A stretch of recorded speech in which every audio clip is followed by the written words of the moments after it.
Aired. This meeting is being recorded. We're live. Goody. Good evening, everyone. Welcome to tonight's March 8th, 2022 City Council meeting. My name is Val Gilman. I'm the Council President. I'd like to welcome you all.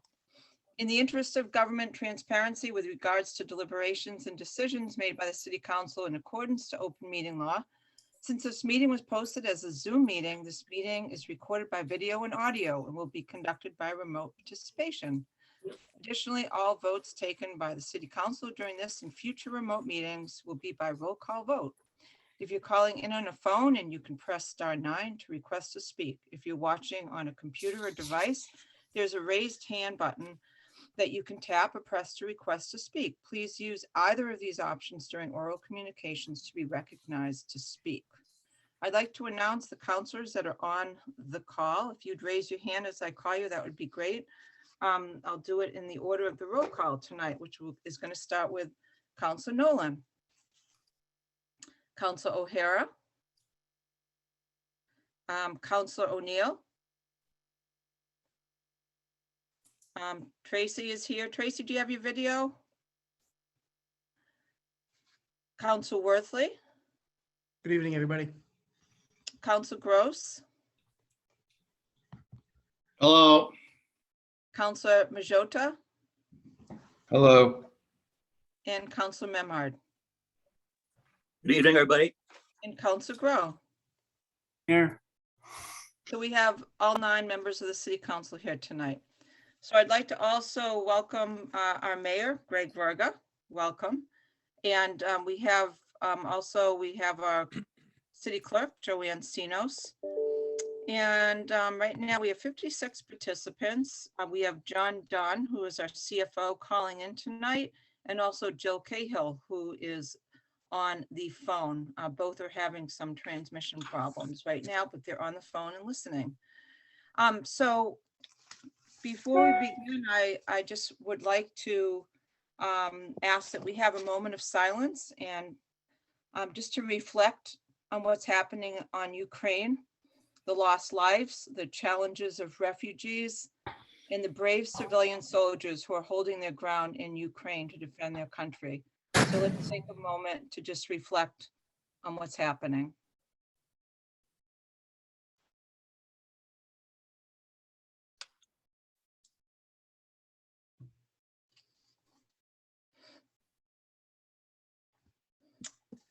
Thank you. Councilor Gilman? Yes? Yes, could I just add, if we could also, I'm sorry, but we could have a moment of silence for Massachusetts State Trooper Tamar Bucci, who gave her life heroically last Thursday in a horrible accident. She just represents the men and women who protect ourselves 24/7, whether local or state. And obviously, we hate to see things like this happen, but they do a wonderful job, and she'll be terribly misused. Young state trooper, just beginning her career. Thank you. Thank you. Moment of silence. Thank you.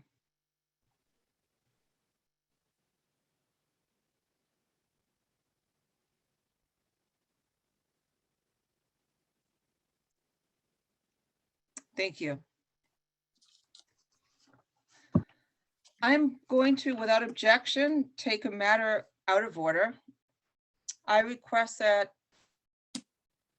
we bring a scheduled public hearing 2021 RZ 2021-003 out of order in accordance with GZO section 1.11.2a, amend GZO sections 2.3.1 residential uses, 3.2 dimensional table, 3.22 dimensional requirement for multifamily dwellings and their accessory uses other than signs, and 3.1.6b building heights in excess of 35 feet. Just to let you know that right now we have 57 attendees, and I wish to explain to everyone that is here why I am choosing to continue the public hearing until March 22nd. Madam Clerk, would you just roll down the screen so I can review the reasons?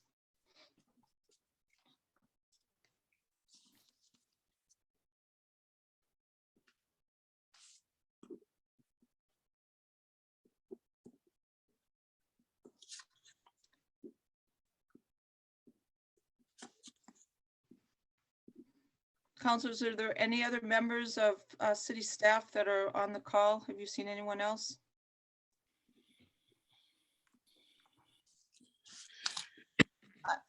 I do not. Thank you, Joanne. So the first thing I wanted to just describe is that these are the motions that came out of P&D on the March 2nd meeting. And this captures everything that we voted. And we also tabled some of the amendments. So if you could just scroll up, if you would, Madam Clerk, so I can just review the reasons why I've chosen to continue the public hearing. Scroll down.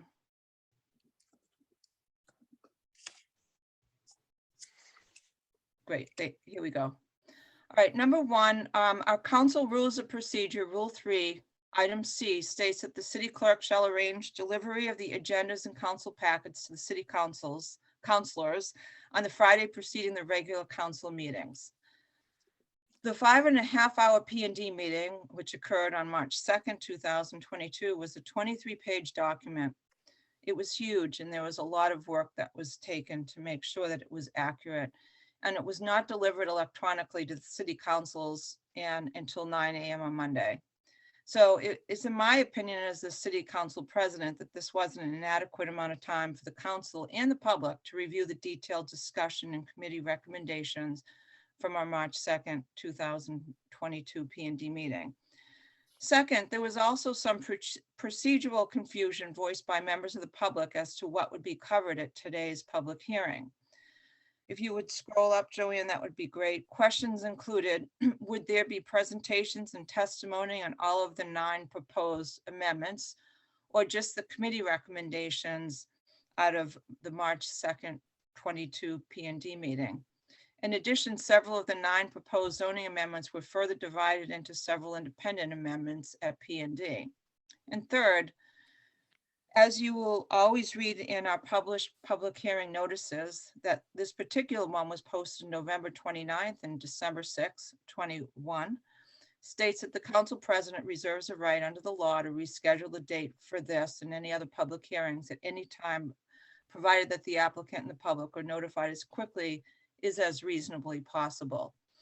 Since there was no printed Gloucester Daily Times today, and this decision by me was made midday yesterday, the earliest practicable time to announce the continuation was today at the beginning of the meeting. So for those of you who are on the call, the 58 people were planning on speaking, I'm sorry that this is the case, but I believe that we made a good decision. And I just wanted to share the expectations for the March 22nd, 2022 public hearing. Only these committee recommendations will be covered in the presentations by both the applicant and the opposition. In addition, public testimony in support or opposition should be focused on these recommendations. Number 2, the written communications submitted to Joanne Sinos, our city clerk, at jsinos@gloucester-ma.gov and circulated to City Council will be cut off at the close of business on Thursday, March 17, 2022. This is consistent with the City Council rules of procedures for public hearings. If you have already submitted letters in support or opposition, you only need to resubmit written communications if you have new comments specific to these new amendments or the approved amendments, the voted amendments, I'm sorry. And finally, the tabled amendments from our March 2nd, 2022 P&D meeting will return to P&D at our April 6, 2022 meeting. And these amendments will be re-advertised in the Gloucester Daily with a public hearing date of April 26, 2022. So at this point, I'd like to open up the public hearing and continue it until March 22, 2022. Thank you. Next order of business, Madam Clerk. Next order of business is oral communications. The public shall have the opportunity at every regularly scheduled meeting to be heard under oral communications on matters not appearing on the agenda. Oral communications shall allow any resident who has a request or complaint of any nature relative to city business to appear before the council, state their problem without debate, and the matter shall be referred to the proper agency through the office of the mayor. The resident will be notified within a 2-week period relative to the disposition of same, and a copy shall be forwarded to the city council. Persons speaking under oral communications shall be limited to 3 minutes each. The council president shall not allow complaints as to individual performance. And tonight, as a timekeeper, we have the first person on the agenda, on the roll call, which is Counselor Nolan. So if you wouldn't mind doing that and just at 3 minutes, give us a signal, that would be great.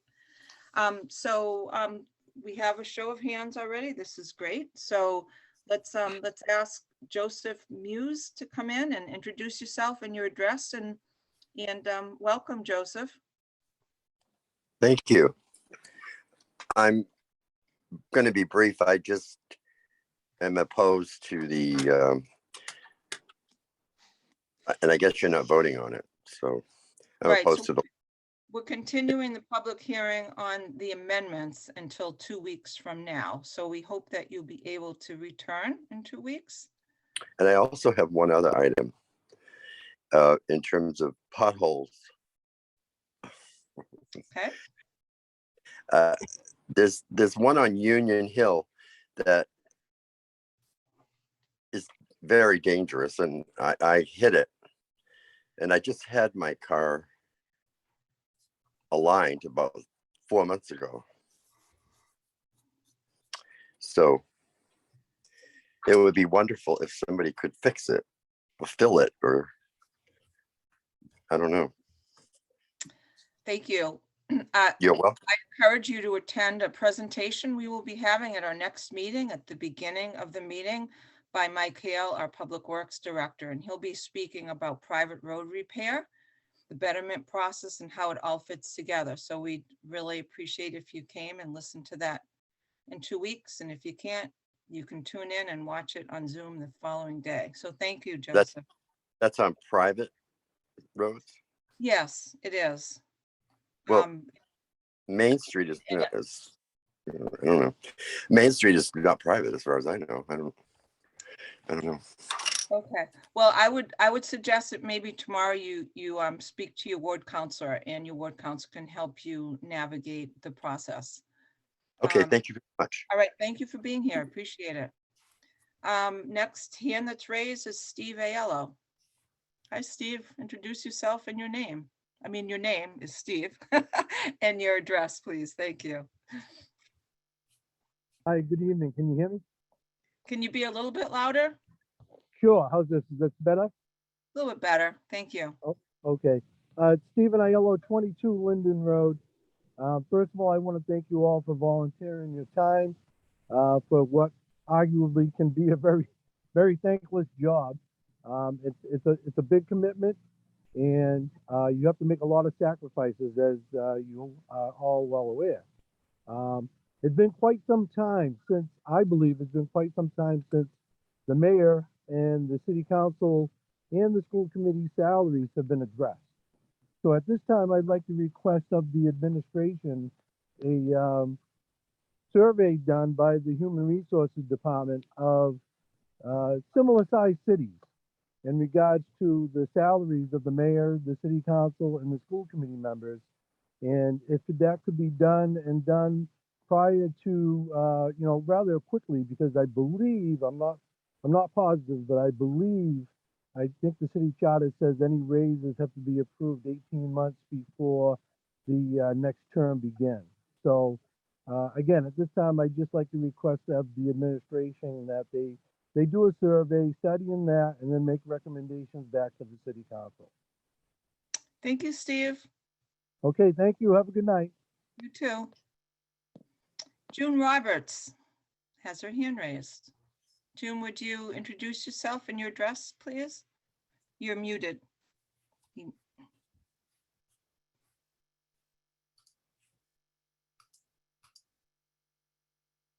Oh, Now can you hear me? We can hear you loud and clear. Thank you. Great, thank you. I was in touch with Scott Memhard, and just wanted to comment again about this private road issue. Hi, Scott. And I'll come on in 2 weeks, but Brightside and Beach Road are just horrendous. And I know they're private roads, but it seems that the city could do something beyond just filling potholes. And maybe you've already gone through this. I did reach out to one of the state reps, and they said there's been a whole study. They were going to send me the study, but it just seems that I think the city sort of copped out on these private roads where they're really thoroughfares, and they're not just private roads. The whole town is using them, and they're a mess and they're dangerous. Brightside, people have to navigate around to the right of it. So if you're coming up the hill, it's really dangerous. So I just would like to see a longer term solution than just pothole filling. And maybe, I'm sorry, I appreciate all the work you guys do. But it seems that maybe there was be something with the state that we could do to really take over these roads. Great. Thank you so much, June. Appreciate you being Thank on the call. Thank you. Thank you. Could June give her address for the record, please? Oh, I'm sorry. June, would you state your address, please? Yes, 27 Decatur Street. Great. Thank you. Thank you so much. I don't see any more hands. Joanne, do you see any more hands raised? No, I Um, don't. I- Oh, I- wait a minute. I do see one, Melissa Diamond. Melissa has her hand raised. Melissa, if you just got on the call, we've continued the public hearing on the zoning for 2 weeks. But if you're on for any other matter that's not on the agenda, we'd love to hear from you and just state your address. Thank you, Val. Melissa Diamond, I live at 6 Burns Way in Gloucester. Did I hear you right that the public hearing for zoning has been continued? That is correct. Okay, great. Then I'll make sure that I participate then. Thank you. Okay, thank you so much. I don't see any more hands raised. I don't So- either. Okay, thank you, Joanne. So seeing none, next order of business, Madam Clerk. Is a presentation from Mayor Greg Berger regarding updates from the mayor's office. Great. Mayor Verga, we're excited to have you here. It's wonderful. You've been spending so much time on our meetings. And I know that you've got plenty of things going on. So update us on important issues and welcome. Who wouldn't want to spend their Tuesday evening at a city council meeting? So, yeah, so I have a few things to report, not in any specific order of importance. Affordable Housing Trust, you've heard me talk about that for the last several meetings. So we've reconstituted it. As you guys know, you did vote to transfer about $59,000 from free cash to the Affordable Housing Trust. We're going to be calling for the first meeting of this newly reconstituted committee very soon. So stay tuned. Now that we have a dedicated stream of funding, that's a start, but we have a lot more work to do. One of the other things I had mentioned before was the possibility of using some city-owned parcels of land for possible development for deed-restricted affordable housing.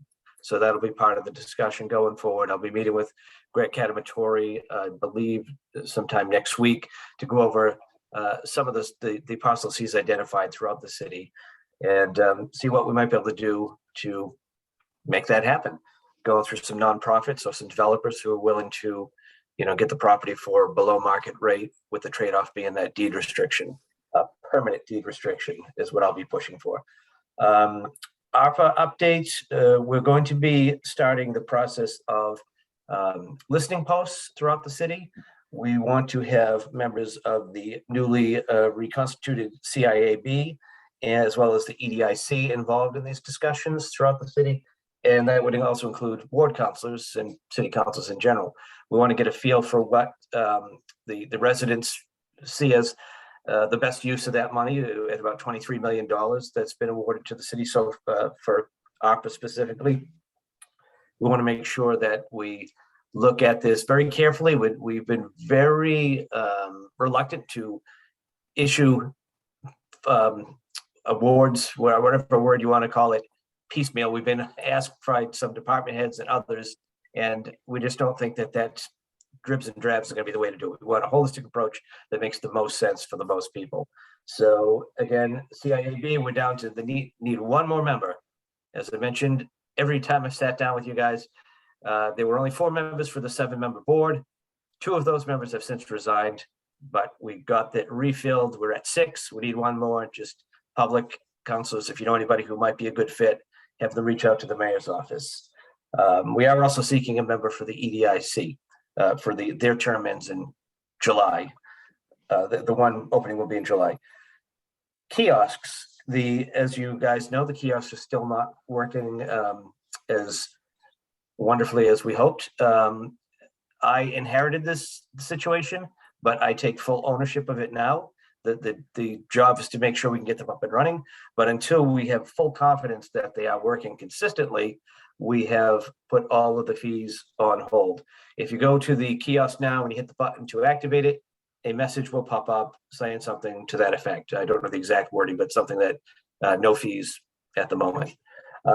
We are losing revenue, just like the city's been losing revenue for the last, I don't know, year and a half, or however long it's been since we had the kiosks wrapped in cellophane, and now the kiosks that aren't working. So it is in our best interest to get those working. We are weekly meeting to make sure we get them back in order. But until the confidence level is where it should be, there is no charge for parking. We will be enforcing other parking violations.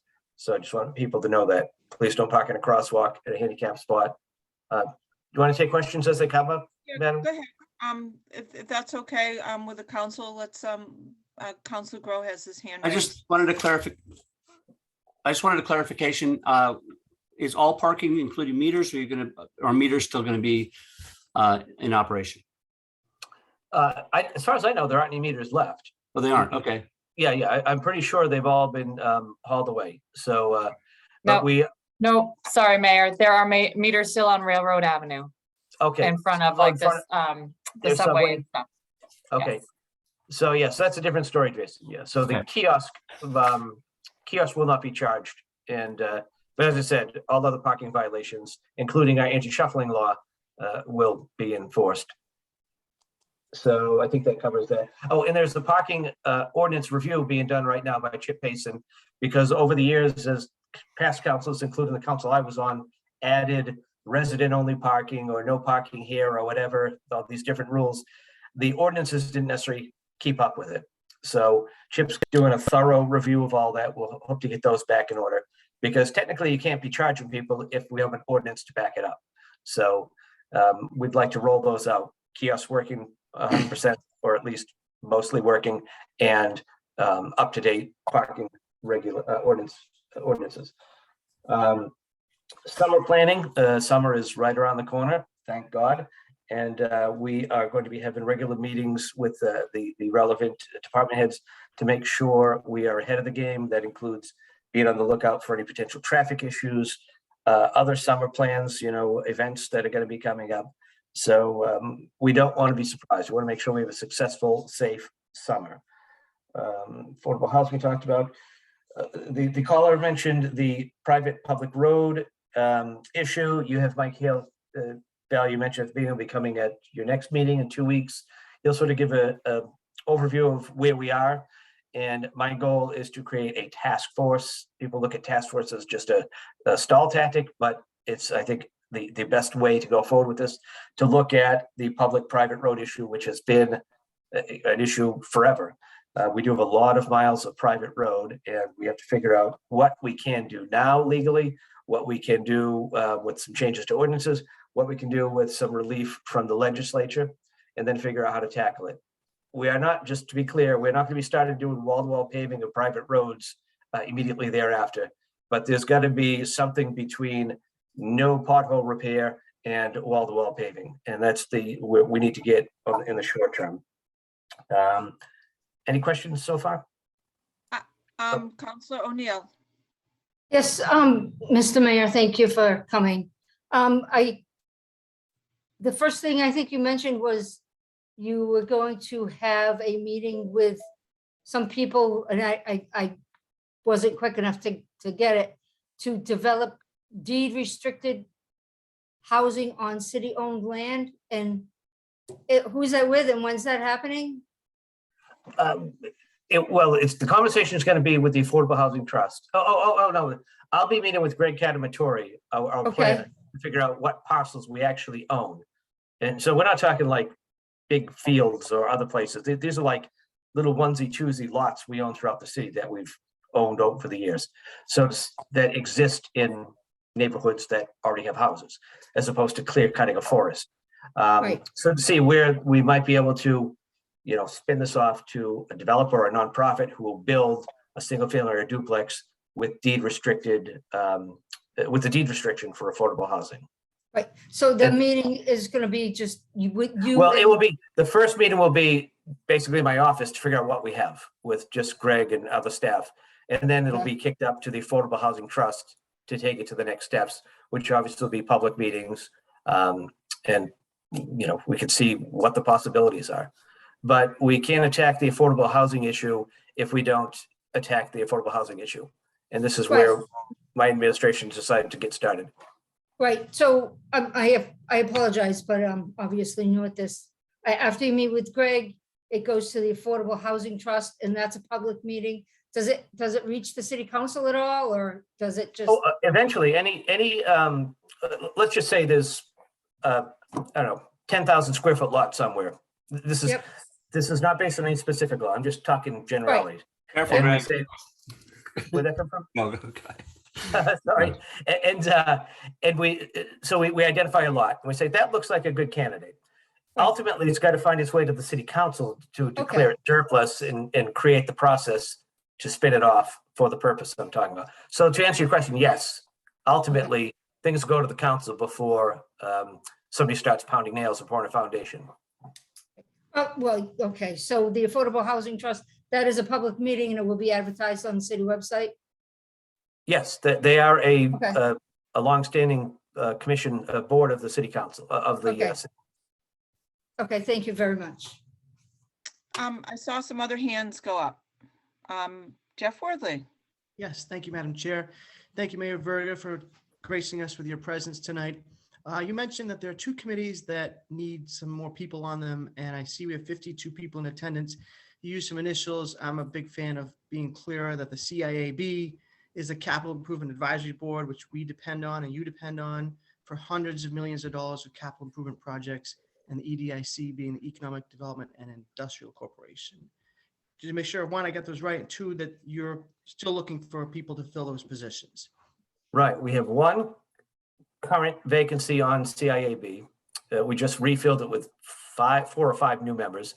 And we have one position that will be available in July. I think it might be July 1. Their terms run differently on EDIC than the other boards. One member has already indicated she doesn't want to be reappointed. So there is, and if we find someone beforehand, so don't wait till July. She said she'd step aside if we found a good candidate. So EDIC, 1 member, and CIAB, 1 member. We're not waiting for that 7th member for CIAB though to get them up and running. I don't know if I mentioned that, but they're also going to have their first meeting, which has been scheduled, Jill, the 17th, I think. Both the Affordable Housing Trust and the Capital Improvements Advisory Board will be meeting the last week in March. Okay. Public meetings, they'll be on Zoom. All right. Was that it, Jeff? Okay. Great. Council Grow. You're muted. We prefer it that way. Most people do, as a matter of fact. Thank you very much for that. Thank you for bringing up the roads. I was going to bring this up during the budget discussion on transferring the funds to the DPW, but I'll bring it up now to you to ask that task force to spend some time identifying those private roads that are effectively thoroughfares for various wards, because I think, as Ms. Roberts points out, and I think I've said this before, that the roads that are most heavily traveled that are private roads ought to receive some attention from the city. I understand about the full paving of all private roads. I get it. I'm on board, but there are roads that are effectively public thoroughfares that are heavily damaged and receive far more traffic that the residents have no control over. And I think we have an obligation to be somewhat partially responsible for that solution. So I'd ask the task force to find those roads No, I agree with you, Jason, that I think there's a distinction between in my opinion, a private road that's got 5 houses in the middle of the woods and a private road that's driven every day by quite a few people. Yeah, thank you. I appreciate that. Interestingly enough, when Mayor Verga was running for mayor, I did some back kind of historical looks to what had been going on in P&D. And during his tenure, his last time on the council, they were actually talking about converting some of the private roads to public. And there are several minutes that really discuss how close we got to adding some of those roads that we're talking about to public roads. So to kind of add to that, Mayor Verga, my request 3 or 4 weeks ago to the mayor included hearing from Mike what the process is of converting private roads to public, which is part of the conversation that needs to be in this session, not just private road repair. So if we could make sure that, and I know Jill's on the call as well, so if we can just make sure he also covers that, that's an important part of the equation. So, but Yes. thank you for doing that. And the task force is a great idea. We'll look forward Right.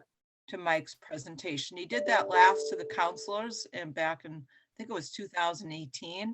And we actually have the minutes of that meeting on the Public Works website. If you look under private road repairs, you can actually see the thoroughness that Mike explained to us how everything works. But anyway, we hope members of the public attend. Thank you. Anything else, Mayor? This is great to have you here. I have a couple more items, but I see 2 hands up. I don't know if this. So hands up on like city councilors? Yes. Amy. Councilor O'Hara, Councilor O'Hara, hand is up. Thank you. Mayor, first I wanna sincerely thank you for coming before the council, accepting to take questions. That's very honorable of you. I just, and I respect you've inherited a lot of projects within the city.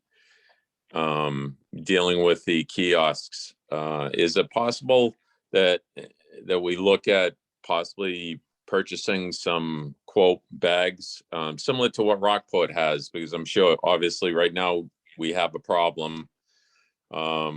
And I'm sure there'll be subsequent problems during the tenure of these kiosks that, as we know, our constituents are frustrated. They go up to the kiosks, they don't realize they waste a lot of valuable time going to the kiosks, trying to figure out that they're not working. They obviously don't want to get a ticket. They want to do the right thing. But if we put a formal bag over it, I think that would be a good indicator that that kiosk is not functional. So just an idea, not looking for an answer, but I thank you for taking the time to field questions. I can address that real quickly. I think it would be a good idea to have a few bags on hand. I don't think we need to buy 70 of them, but so that's the number of kiosks we have. But we've realized, did a little research Jill did and others in the administration, we do have that opportunity and the ability to add messages to the screen on each kiosk. So if there's a case where the screen's not working, we could put a bag over that. But if it's a simple message, this one's out of order, go to the next one, I think that would suffice for now instead of having somebody going around adding bags on and off 70 machines. But we'll see what we can do about having a handful on hand, so we're not putting garbage bags over them like we had for the last 6 months of 2021. And I don't know if Jill has her hand up by mistake or if I'm seeing it on the screen. Counselor or Madam President, if I wanted to address Counselor O'Neill's question on process whenever you guys are ready. Just for some clarity on that. You're welcome to comment. I like the flexibility of this conversation. So Go ahead. Sure, and I apologize. I do not know what's going on with my camera. It apparently started I think at BNF last week. So Councilor O'Neill, I just want to be clear on the disposition of land for the possibility of affordable housing. This is one of several strategies, including these zoning amendments that are before you guys that get to affordable housing. The mayor was very clear in his campaign, and I take it to heart, where the solution to the housing crisis is not one-sided.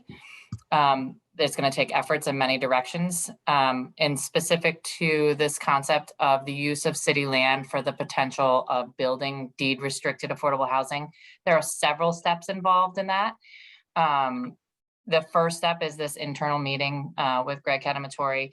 There'll also be John Dunn and Mike Hale involved in that, also with consultation from Mac Shank, with the understanding that depending on how the property was received by the city or taken by the city determines how we are allowed to dispose of it. There's also an internal committee within the city called the Land Disposition Committee, to which the Community Development Director is the chair.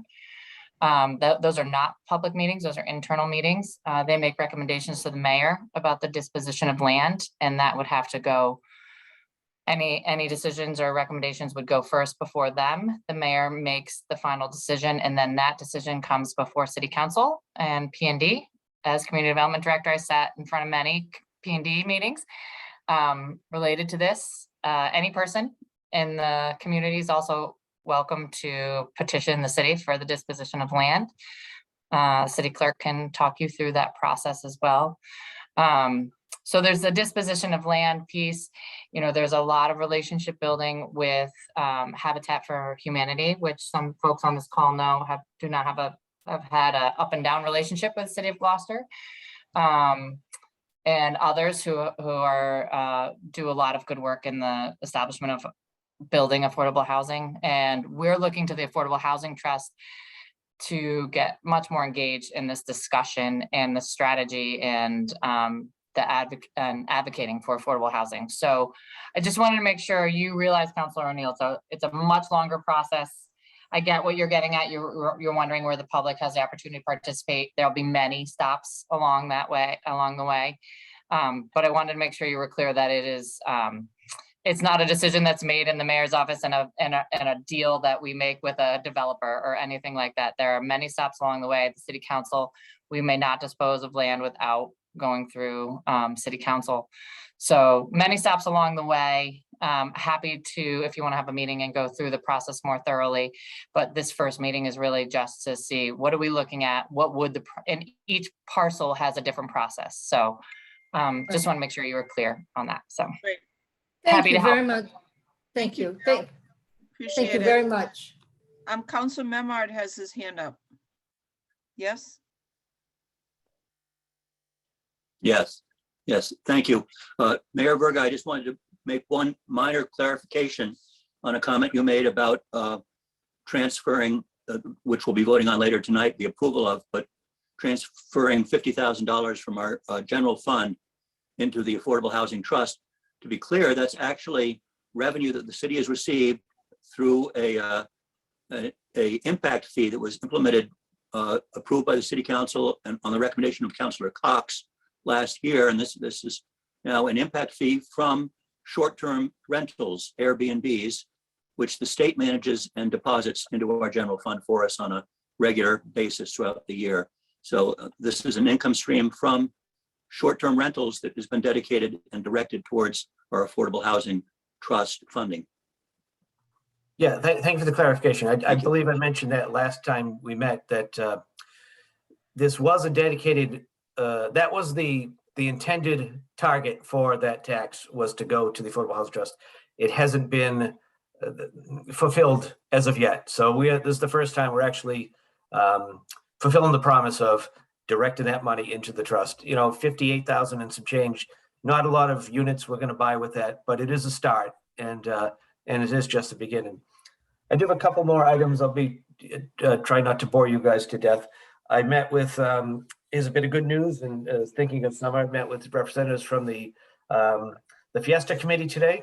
So as you guys know, they have gone through, they've got all their permitting, and they're planning on going ahead. God forbid any things happens in the world of COVID.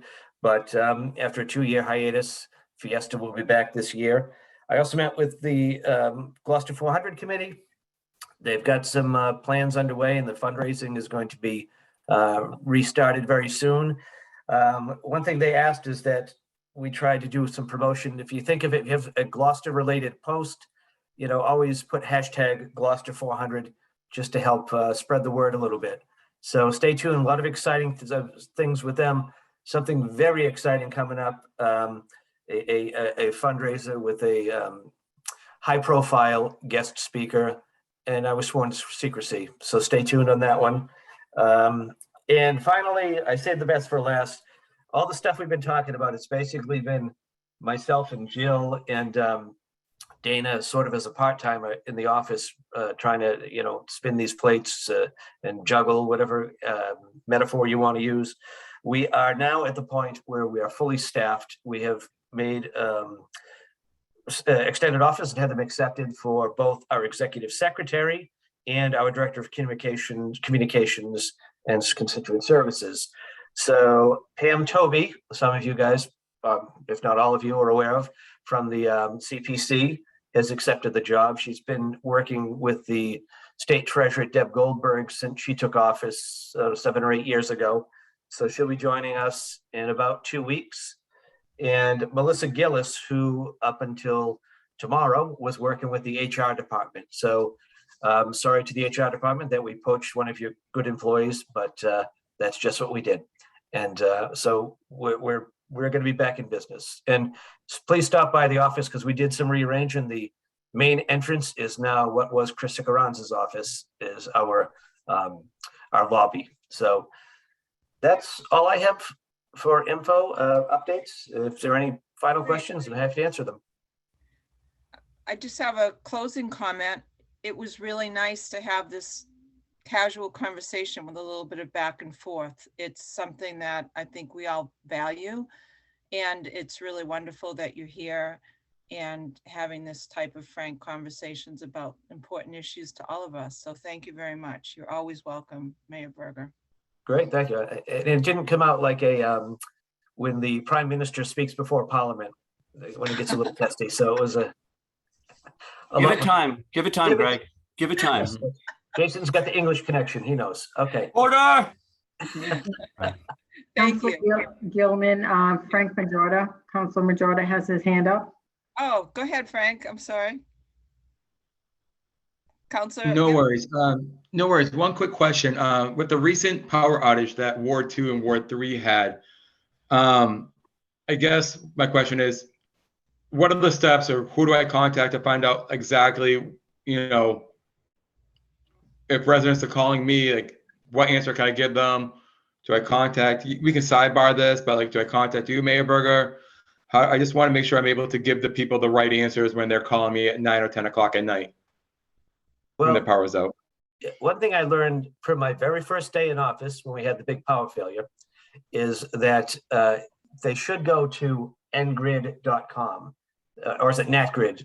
Jill, can you confirm NGrid? I think it's NatGrid. It's NGrid, ngrid.com. And because if they were, it saves a step. Instead of them calling you or calling my office to, let us know there's a power outage, it slows things down. So instead of us going to National Grid and I say, I got 5 outages, if they've got 5 people logging on, that helps them build the profile of where the issues are.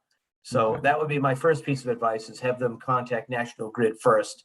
And then it doesn't hurt to call our office because, we'll give a little nudge too. But obviously if it's after hours or a weekend or something, the first stop should be National Grid. Just a little aside, if I may, Council President. So it's an algorithm, right? So the more people who log into NGrid and file and say they're out, the more attention it gets. Also, one of the things that Ryan Knowles, our IT director, has found, because obviously it's very important to him, what happens with the power, is that oftentimes we get notifications, which you'll see we always share on our city Facebook page, but oftentimes the NGrid website will be updated before we get notified as city officials. So it really is the most up to date.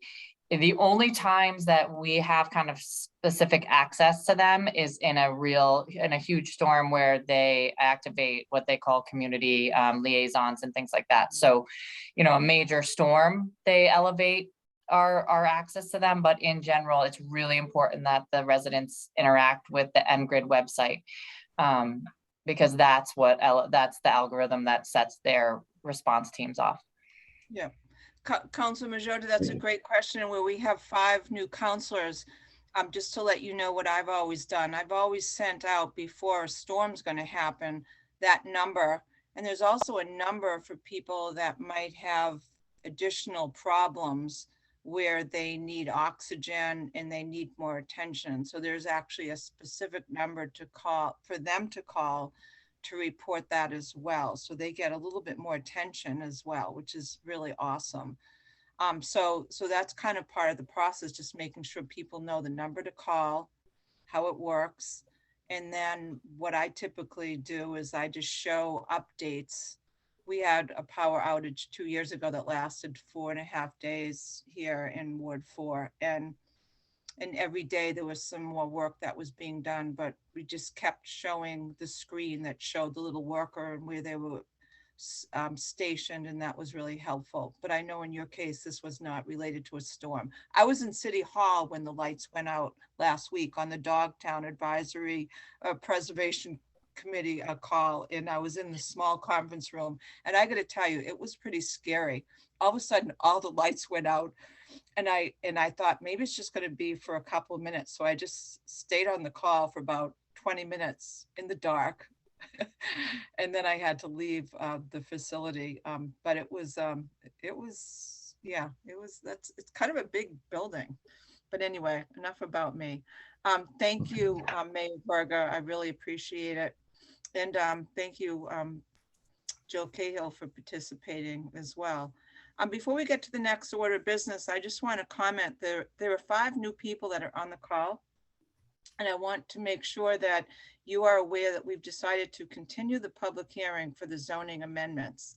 And if you want to understand why, you can tune in tomorrow to your Zoom and listen to exactly why we made the decision.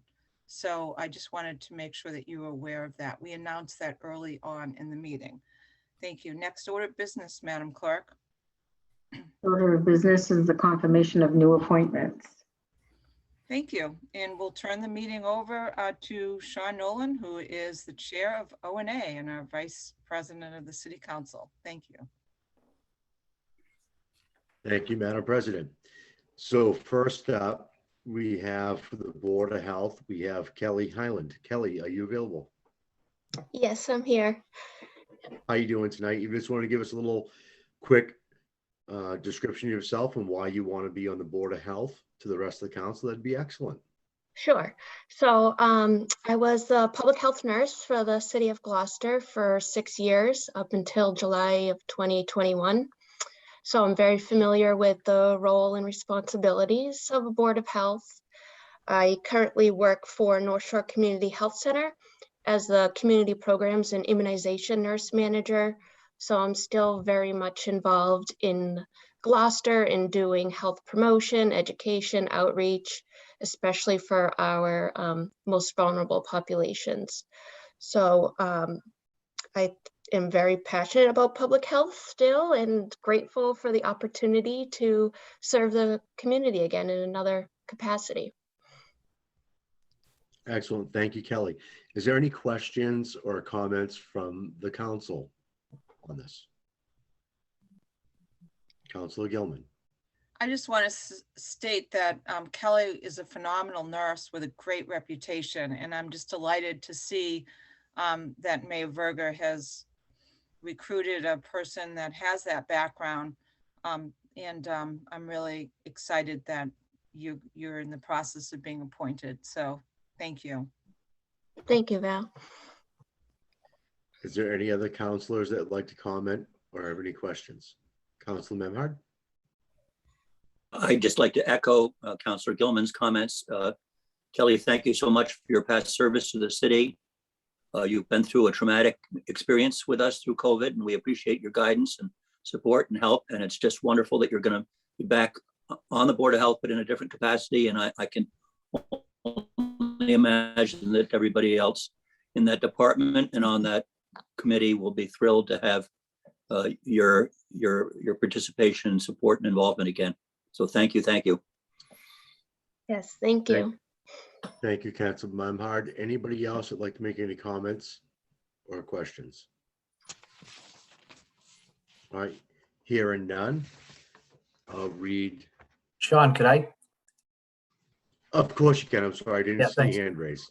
No, I didn't raise it. I'm sorry. I just, first of all, I'm so happy that when I contacted Kelly to see if she was interested, I thought it was a long shot, and when I was overjoyed when she said yes. I was committed to putting a nurse on the Board of Health, and we sort of got the double bonus here with a nurse who was a public health nurse who worked through COVID, who really knows what's going on and could hit the ground running. In fact, she hit the ground running Thursday because she sat in on her first Board of Health meeting under her temporary appointment. And it's a good thing she was there because they didn't have a quorum without her. So it was, I watched the meeting and I was very pleased. And I think she's going to be a good fit. And the other board members certainly seem to be pleased with her as well. So thank you so much, Kelly. Thank you, Mayor. Thank you, Mayor Verga. So that being said, I'll read the motion. On a motion by Councilor O'Hara, seconded by Councilor Majota, the Ordinance Administration Committee voted by roll call 3 in favor, 0 opposed, to recommend the City Council appoint Kelly Hillen, fulfilling the unexpired term, to the Board of Health, term to expire February 14th, 2023, and I so move. Second. You have a motion and we have a second, and we need to have is there any discussion? So we need a roll call vote. Starting with Council Nolan. Council Nolan. Absolutely, yes. Council O'Hara. Yes. Council O'Neill. Yes. Council Worthley. Yes. Council Gilman. Yes. Council Gross. Yes. Council Grow. Yes. Councilor Majota. Yes. Council Memard. Yes, thank you. Memard, yes. Yeses have it, 9 in favor, 0 opposed. Welcome. Thank you, Kelly. Thank you so much. Have a good night. Thank you. Continue, Council Nolan. Thank you. All right, so next on the agenda is the board that we spoke about, that Mayor Verga spoke about, the Capital Improvement Advisory Committee, and with Joe McKechnie, and I'm really excited about this appointment. Joe, how are you doing tonight?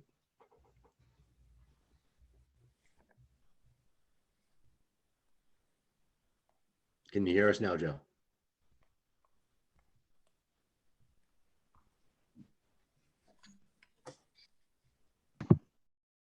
He was on the call and I allowed him to speak, but I don't see him. I see him. I just can't hear him. Joseph, are you there?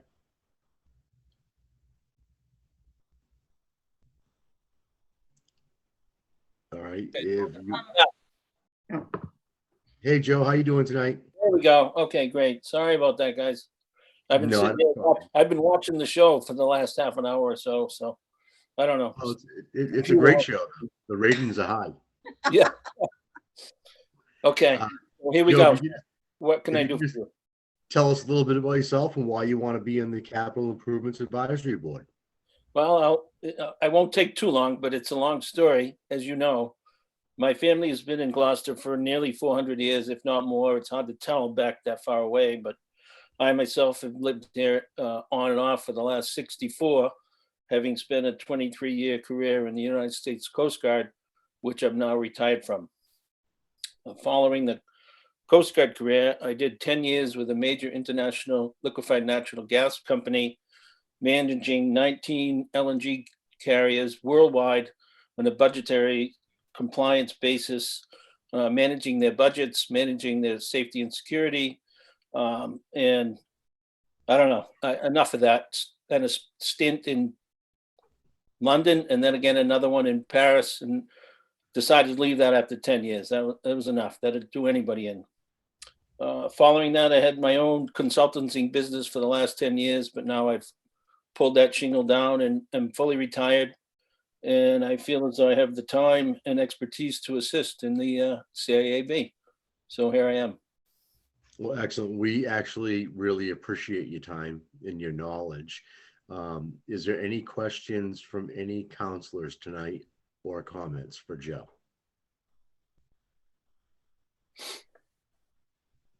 Right, none being seen. I would like to add that Joe, I am very excited about this. I've known you for a lot of years, and you're a very, very educated man. You come from a great family, and I think you're going to be an asset in the fact that you already know most of the situations that are going on in the city. And I'll be happy to support you. With that being said, I'd like to hand over the mic to Mayor Verga. Thank you. Sorry, make trouble here. Joe is one of the guys who came forward to us. You know, we were reaching out for people for CIAB, and he came forward to put his name in. And as he mentioned, he's got the time and expertise, and I'm really pleased that he's willing to spend his golden years in retirement helping us out on CIAB. Thanks, Joe. Looking forward to meeting you in person. Thank you, Mr. Mayor. Excellent. So with that being said, I'd like to read the recommendation. On a motion by Councilor O'Hara, seconded by Councilor Majota, the Ordinance Administration Committee voted by roll call 3 in favor, 0 opposed, to recommend the City Council appoint Joe McKechnie to the Capital Improvements Advisory Board, term to expire February 14th, 2025, and I so move. Second. Motion made by Counselor Nolan, seconded by Counselor O'Hara. Is there a discussion? Roll call vote. Counselor Nolan, Yes. Counselor O'Hara, Yes. Counselor O'Neill, Yes. Counselor Worthley, Yes. Counselor Gilman, yes. Counselor Gross, Yes. Counselor Grow, Yes. Counselor Majota, Yes. Counselor Memard,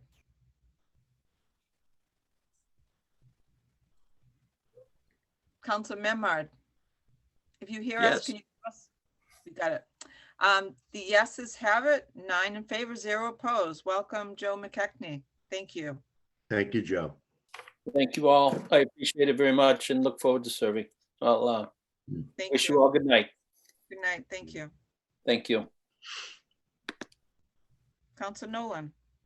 So next we have, as a member of the Community Preservation Committee, we have our President of the Conservation Commission as a rep, Rob Gullah. Rob, how are you doing tonight?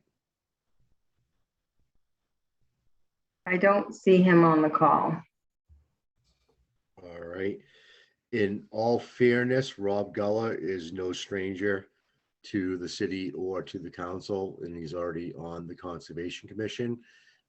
If there's no objections from the council, I would not mind reading him into his position as he was at ONA. No objections. So with that being said, I will move on to the recommendation.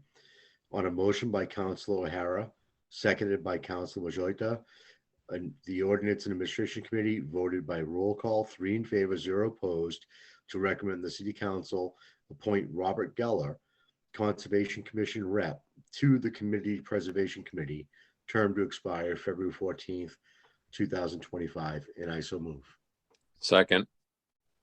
So motion made by Counselor Nolan, seconded by Counselor O'Hara. Is there a discussion, counselors? Counselor Gross. Yeah, I think this is completely appropriate to move this forward, as I think we should any of the liaison type of positions that are already on committees. I don't know if it's necessary to have them come to the full council ever.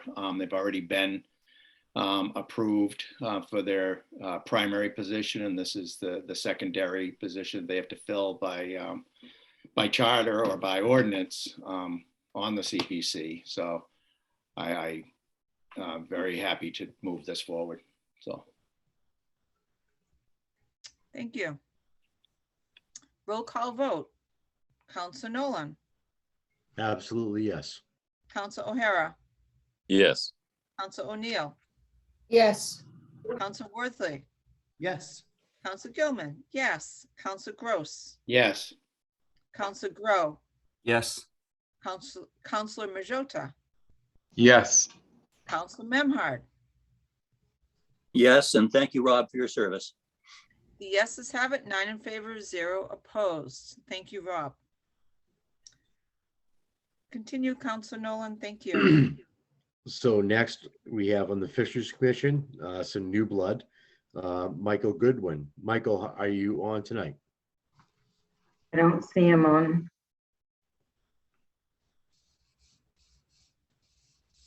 I don't see Mike either. Can we circle back in case he comes back? It's fine with me.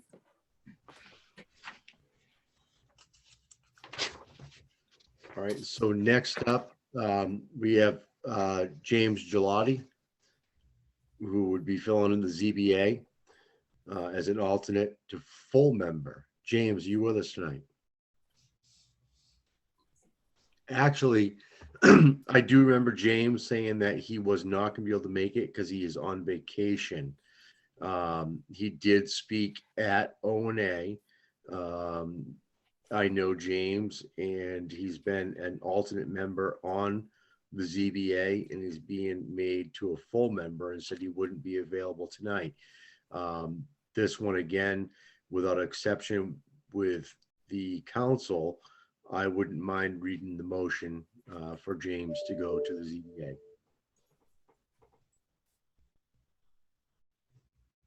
All right. I don't see any objections to this, so I will read the committee recommendation.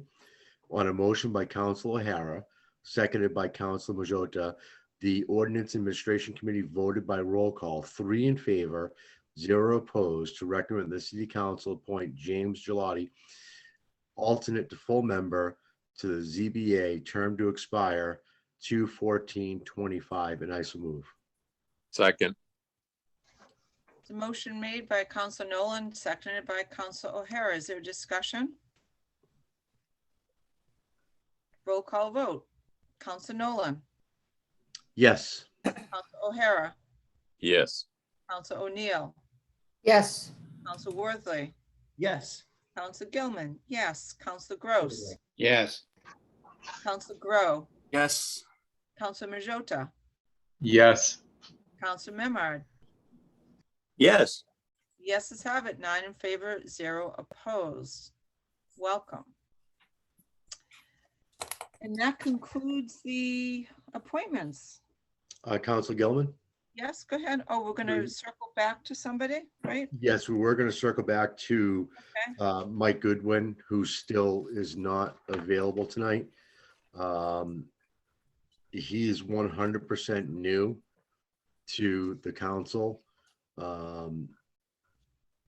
It would be up to the council if they want to move forward. He had a great showing at O&A. I don't know if something's came up or if the Fisheries Commission can wait 2 weeks to bring him back again. Mayor Verga. Sorry. Well, he's on a 90-day appointment anyway, so as long as he takes his oath, he'll be able to attend the meetings. So if you guys put this off to your next meeting, it's not going to really impact the ability of the commission to do their business.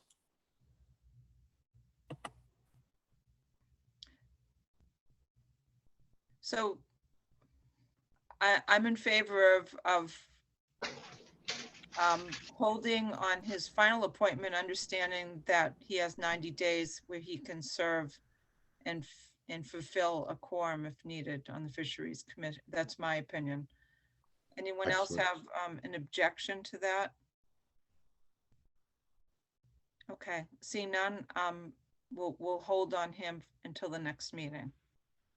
If that's okay with you, Council Nolan. 100%. I'm sure Mike will be there. Something must come up tonight. Great. So before we move on, oh, go ahead, Mayor Verga. I'm just going to let you guys know, I'm going to sign off. My work here is done. I'll leave you in the capable hands of Jill Cahill unless there's any questions, comments from me. Thank you, Mayor Verga. Yeah, thank you very Thank you, much. Mayor. Good night, guys. Thank you, Mayor. So I just want to comment before we go to the next order of business that there are 4 new folks on the call. I just wanted to mention to you that we have continued the public hearing on the zoning amendments. And if you zoom in tomorrow morning, you can see the reasons why we continued it. So thank you for those who are new. Next order of business, Madam Clerk. The next order of business is the consent agenda. Councilors, are there any members of the city council that would like to pull any matter off the consent agenda? Council Grow. I would like to pull the mayor's report of March 3rd off. Okay, thank you. Anyone else? Okay, Council Grow, do you want to define what you would like to? Yeah, I would be happy to. I'm only doing this for the issue of timeliness, that the mayor's report came out March 3rd, with one of the categories being the COVID-19 vaccine clinics that are being offered by the health department at the various schools, and half of them now are over. So I just wanted to bring people's attention that there are there's 4 more vaccine clinics, one at Gloucester High School on the 11th of March, one at Plum Cove on the 17th of March, one at O'Malley Middle School on the 18th of March, and one at East Gloucester on the 21st of March. So if anybody still needs to get vaccinated, that's where you need to do it. Thank you, So Councilor. that's all I wanted to do. So we'll put that back on the consent agenda with that explanation. Thank you. So I've got 2 matters that I'd like to remove from the consent agenda. The first is I'd like to approve, or I would like to remove the possible city council response to the MBTA community for council vote. And I just want to explain what that is. So tomorrow night, we're going to have an opportunity to have a joint meeting with the planning board. And I've put that as an option for council vote in 2 weeks at our next meeting. If in fact, we as a council wish to come up with any comments that we would like to share with the state. They've asked for comments from the public or elected officials, just in general on the legislative guidelines. And so what I thought we could do is if you wanted to share something that you'd like us to discuss in 2 weeks, I would just ask that you share them with Joanne Sinos, and she'll keep a track of the comments. And then in 2 weeks, we'll have an opportunity to decide if we want to do a joint statement. And if that's not the case, any counselor is always able to do something on their own, but it's always important, particularly for the new counselors, that you mention that you're speaking for yourself and not on behalf of the council if we opt not to put in a joint letter of with comments on the guidelines. So I just thought that would be helpful just to have as a placeholder. So I'd like to put that back on the consent agenda now that I've explained it. And then there's a matter that I need to take off the consent agenda also that is a little bit more detailed. I'd like to remove the P&D minutes of March 2nd, 2022 from the standing committee. And there are 2 issues that I need to amend. And here we go. I wrote them down and I marked them in my minutes. At the bottom of page 14 of 22, under proposed amendment number 2, I'd like to correct an error in our motion by deleting "to the city council" to and inserting P&D committee. At the top of page 18 of 22, proposed amendment number 5, correct an error in our motion by deleting "to the city council" to and inserting P&D committee. And I so move. Second. Second. Have a motion and a second. So let me explain what I did. I was making these motions, and these motions that we table remain in P and D. And the wording on our motion was to refer to city council, and that was an error. And new councilors, we have an opportunity to amend our minutes. That's why we approve them in public after our meeting. And so that's what I'm doing right now. So there's a motion and there's a second. Is there any discussion on this? Jason? Just to clarify that the full intention was to keep these amendments in P and D for further discussion following the meeting with the city and the planning board tomorrow night on the MBTA communities. So we never meant for it to come back to the full city council at this point. Great. We will thank be you. taking these up again, I believe, in April. I think that's beginning of April is our intention to bring it back to the P and D committee on April 6th, I believe. Great, thank you. So let's do a roll call vote on that. Council Nolan, Yes. Council O'Hara, Yes. Council O'Neill, Yes. Council Worthley, Yes. Council Gilman, yes, Council Gross, Yes. Council Grow, Yes. Council Majota, Yes. Council Memhard.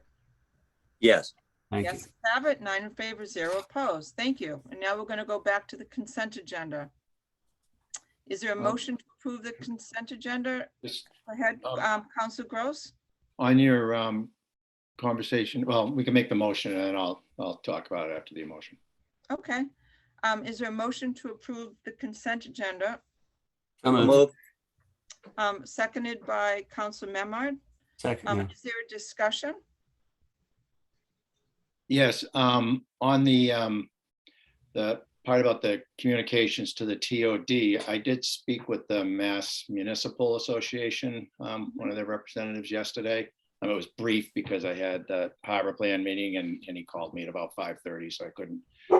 I wonder if you want me to continue discussing with them and find out what language they are proposing and see if they need cities to sign on to theirs as members.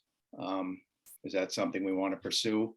Because I know that they have many, many concerns. And they're our association that has the legal departments and things that, that we pay our dues for. So I was just wondering if you want me to pursue I think that. any information that adds value to this conversation is helpful. So that would be awesome. Okay. So we have a motion, we have a second, no further discussion. We have a roll call vote on approving the consent agenda as amended. Actually, there's nothing that we amended. So Council Nolan, Yes. Council O'Hara, Yes.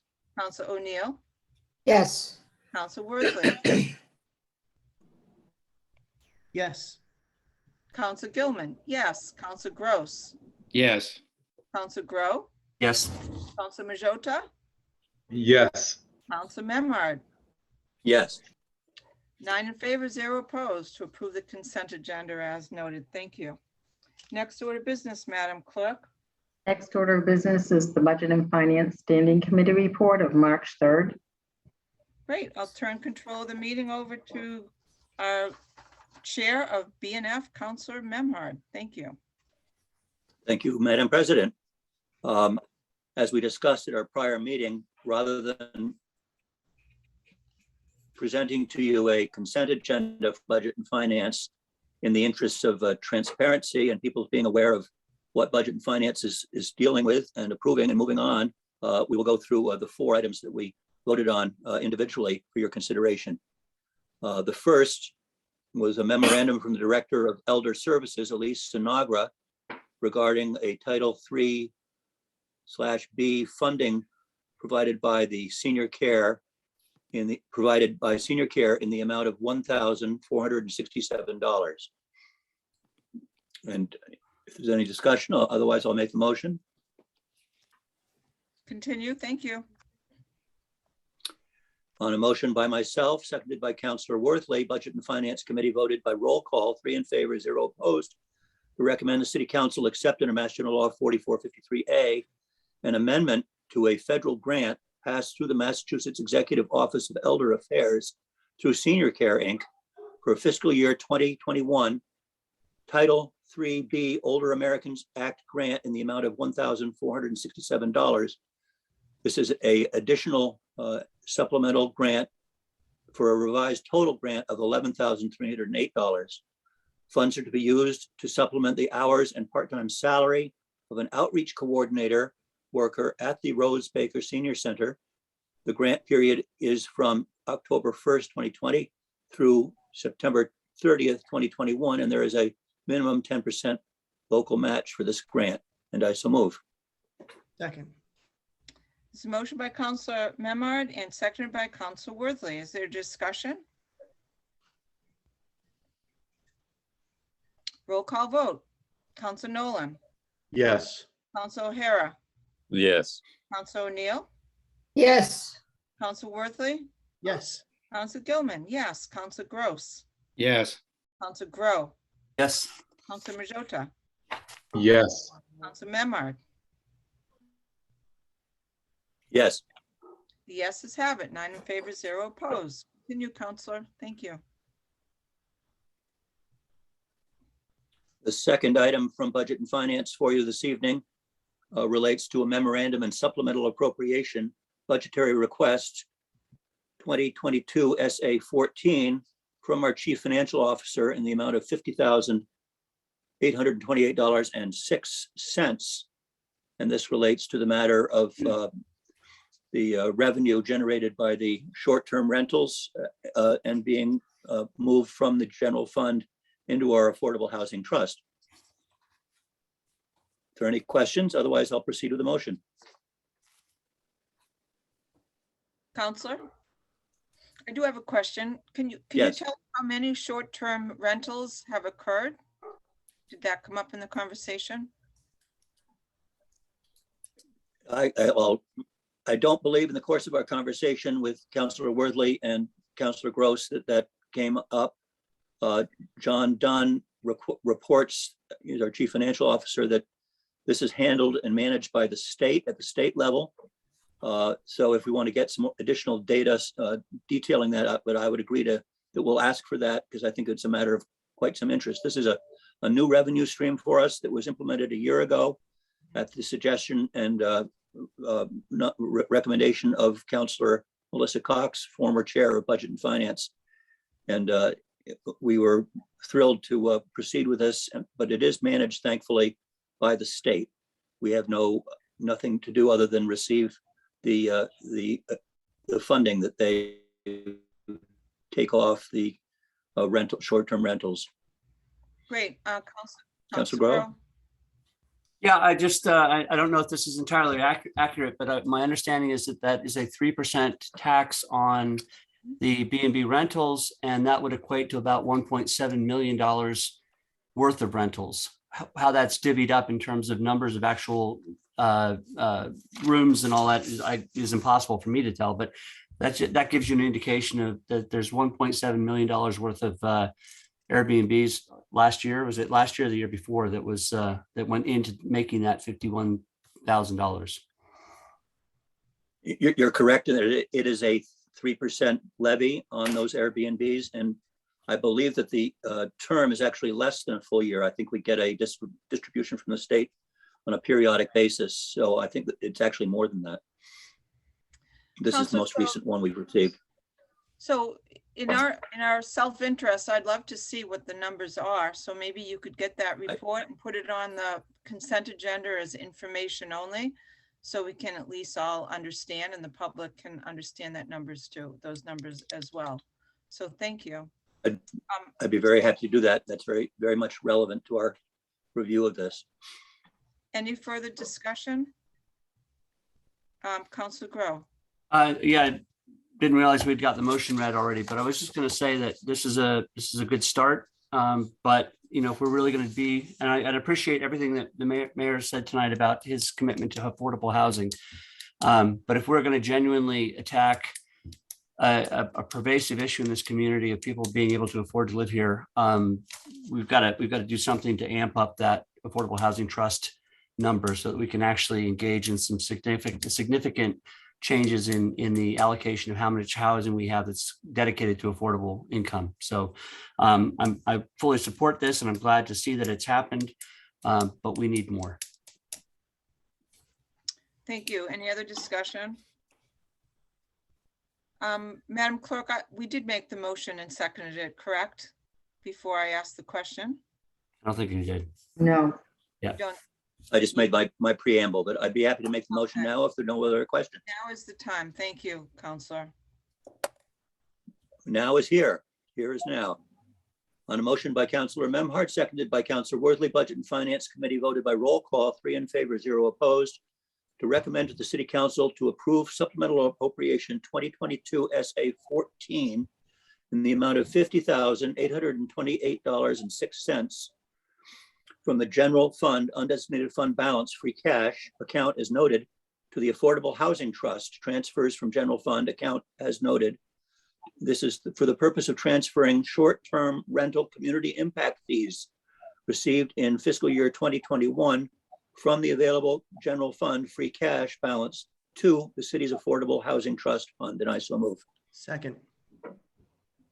Motion made by Council Memard, seconded by Council Worthley. Is there a discussion? Roll call vote. Council Nolan, Yes. Council O'Hara, Yes. Council O'Neill, Yes. Council Worthley, Yes. Council Gilman, yes. Council Gross. Council Gross, you're muted.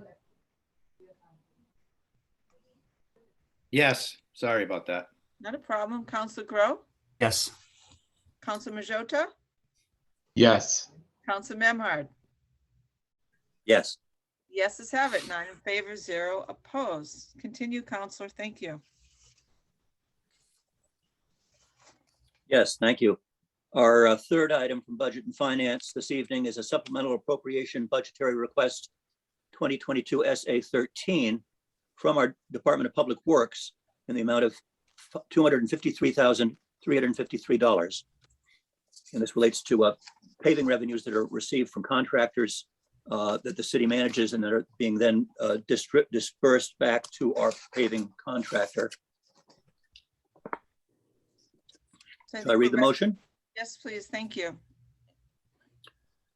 Budget and Finance Committee voted unanimously to recommend that the City Council approve supplemental appropriation 2022 SA 13 in the amount of $253,353 from DPW Highway Force receipts reserved for appropriation fund account as noted to the DPW Public Services Repair and Maintenance Paving account as noted for various paving projects and road surface repairs throughout the city. And I so move.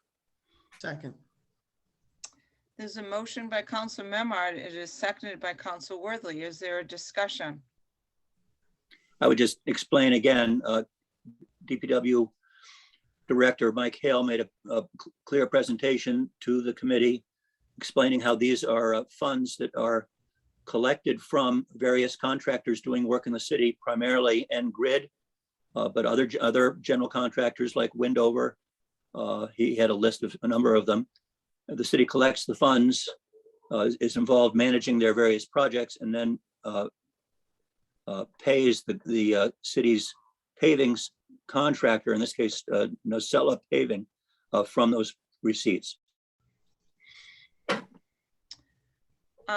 Any other questions for Council Memard? Council, I have a question. That particular line item in the budget for R&M paving was $60,000 for this past year. So is that money getting added to that right now? Is that basically what is occurring, or how is? I believe it says. So you believe that is the case? That's a good. That's certainly a good question. I believe this is from private contractors doing work on city streets that are paying that in coordination with the DPW for the surface repaving after that work is done. So it's separate from and in addition to the amounts that you were describing. Okay, thank you. And in the conversation, unfortunately, I didn't make the BNF meeting last week because I had another meeting.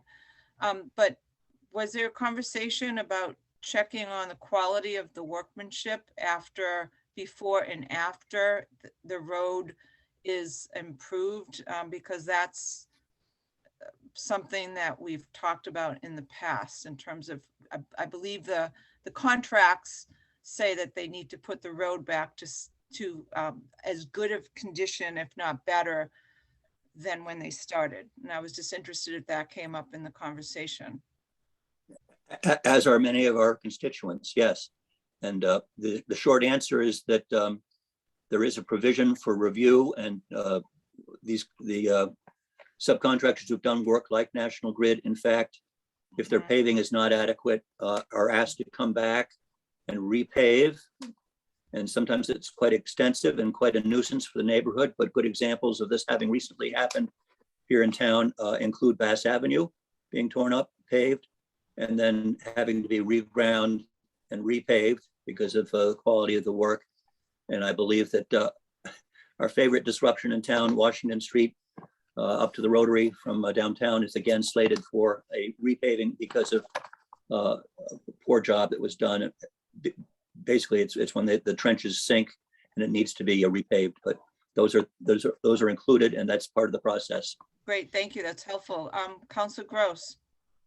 Yeah, I believe that this is paying the National Grid or Wendover or Verizon, whoever is whoever needs this paving. It's being done by our contractor under our direction. So that's what this is. This is about, not independent contractors, but our contractor. They're reimbursing us for this is so we can pay our contractor. So it's under our control, which is an added benefit.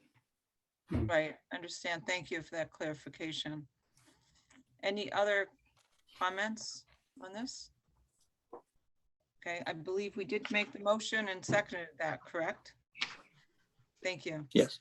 So let's do a roll call vote. Councilor Nolan, Yes. Councilor O'Hara, Yes. Councilor O'Neill, Yes. Councilor Worthley, Yes. Councilor Gilman, yes. Councilor Gross, Yes. Councilor Grow, Yes. Councilor Majota, Yes. Councilor Memard. Yes. Yeses have it. 9 in favor, 0 opposed. And before we go on to your final motion, which is number 4, Councilor Memard, I just wanted to comment, there are 4 new members on the call.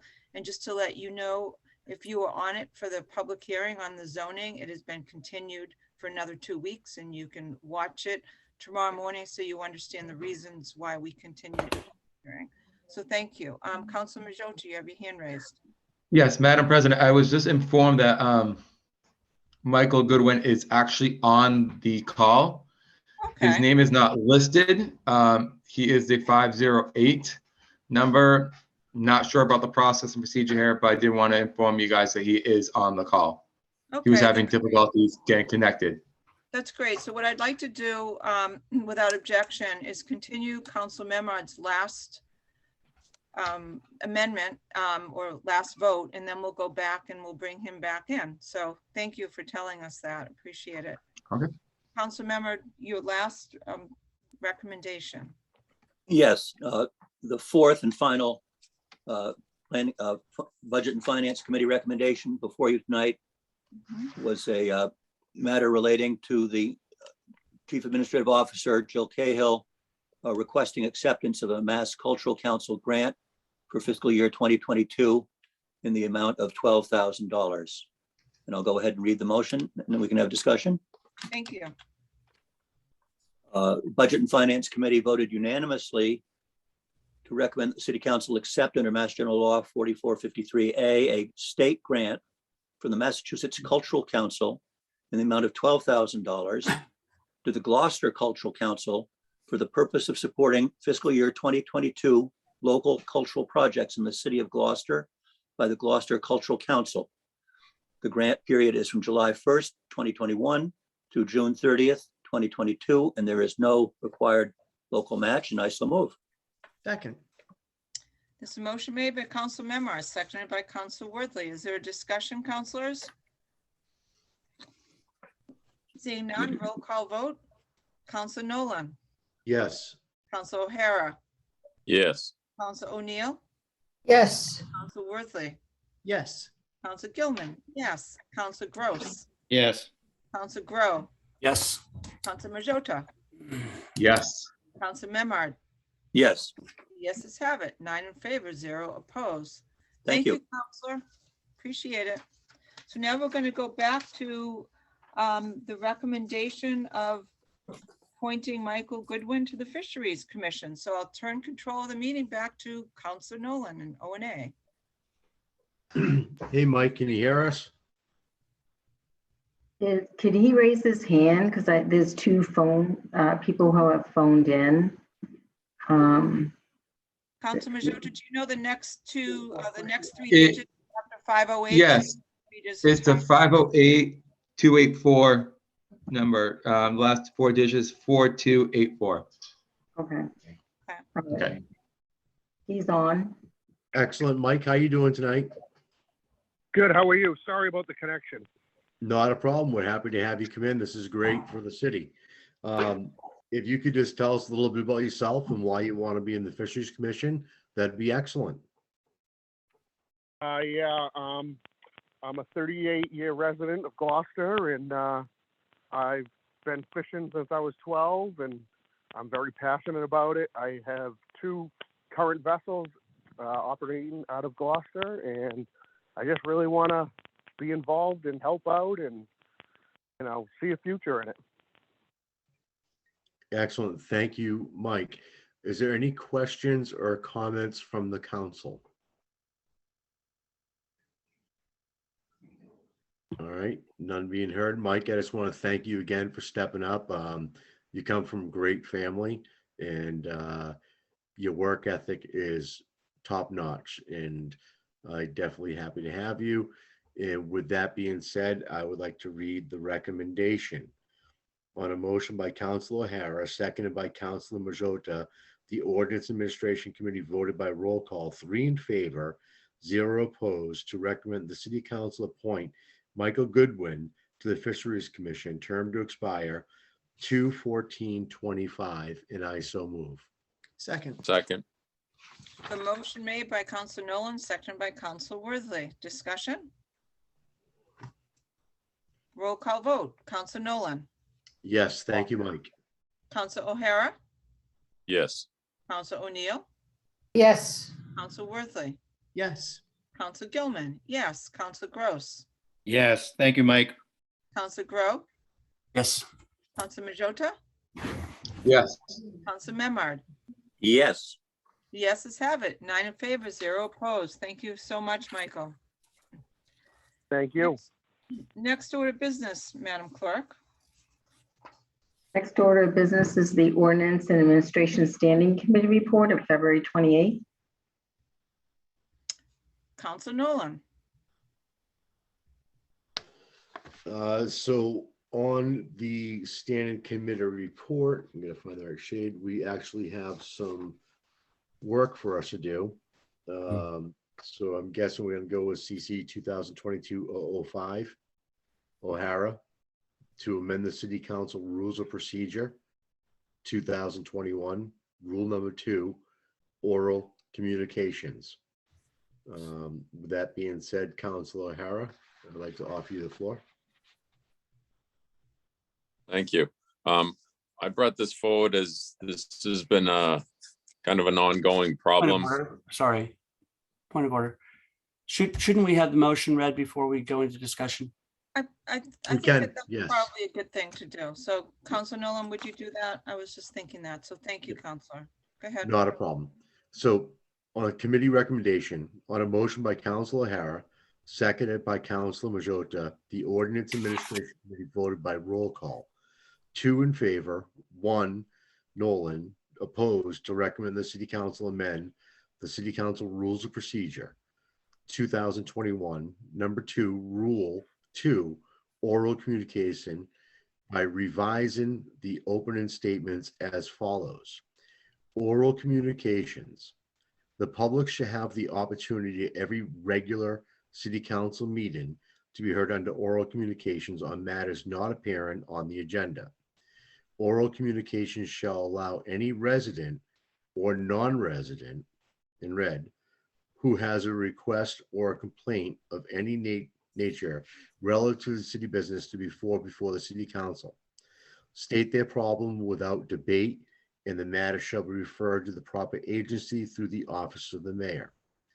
The resident or non-resident, in red, must be notified in writing within a 2-week period of disposition of the same by office of the mayor, and a copy shall be forwarded to the city council. Persons speaking under oral communication shall be limited to 3 minutes each and shall submit a copy of their prepared communications to the clerk of committees. The council president shall not allow complaints as to individual performance or character. And I so move. Second. Council Nolan has made the motion and Council O'Hara has seconded it. Is there discussion? And I think Council Nolan, we'd like Council O'Hara to have the first opportunity to discuss it because this was his order. So go ahead, Council O'Hara. Thank you. I bring this forward tonight as this has been a problem over my 6 years as a councilor, now 7th. At oral communications, we have pleasantly allowed people from knowingly being residents not of Gloucester or visitors to our city to speak before oral communications in the council. Two of notably past retired city councilor Paul McGarry, who is a resident of California, and Mr. Clark, who is a resident, I think, of Texas and Beverly. Mr. Clark is a direct descendant of First Baptist and Clark Cemetery. He spoke numerous times on Clark Cemetery and the maintenance. We've allowed both of them to speak. But last year, we had actually a past classmate of mine, class of 1980, Annette Dion, who attempted to speak on the usage of water in Gloucester. And she was immediately questioned of her residency. And it was very uncomfortable. And for that reason, we are a city who certainly welcomes in another few months, we'll welcome 30 to 40,000 visitors into our city. And I think we go and vote. We do not expose our identity, nor do we have to show identity. There's no way we can truthfully tell if a person is a resident of the said address. And for that reason, I think it's unfair for us to be questioning, and I feel it's fair to allow people from out of Gloucester to speak at our oral communications. Thank you. Further discussion, Council Worthley. Yes, I'm going to speak in favor of Councilor O'Hara's amendment. I can see the value in us limiting only to Gloucester residents, but where we have a number of visitors. In fact, when I was in the council before, we had someone commend the police department for helping a lifeguard at Good Harbor Beach rescue someone. And it's a small thing. I think it was 2 minutes. And similarly, if there was a critique or something that would be helpful to us, that would be helpful. That'd be valuable for us to know.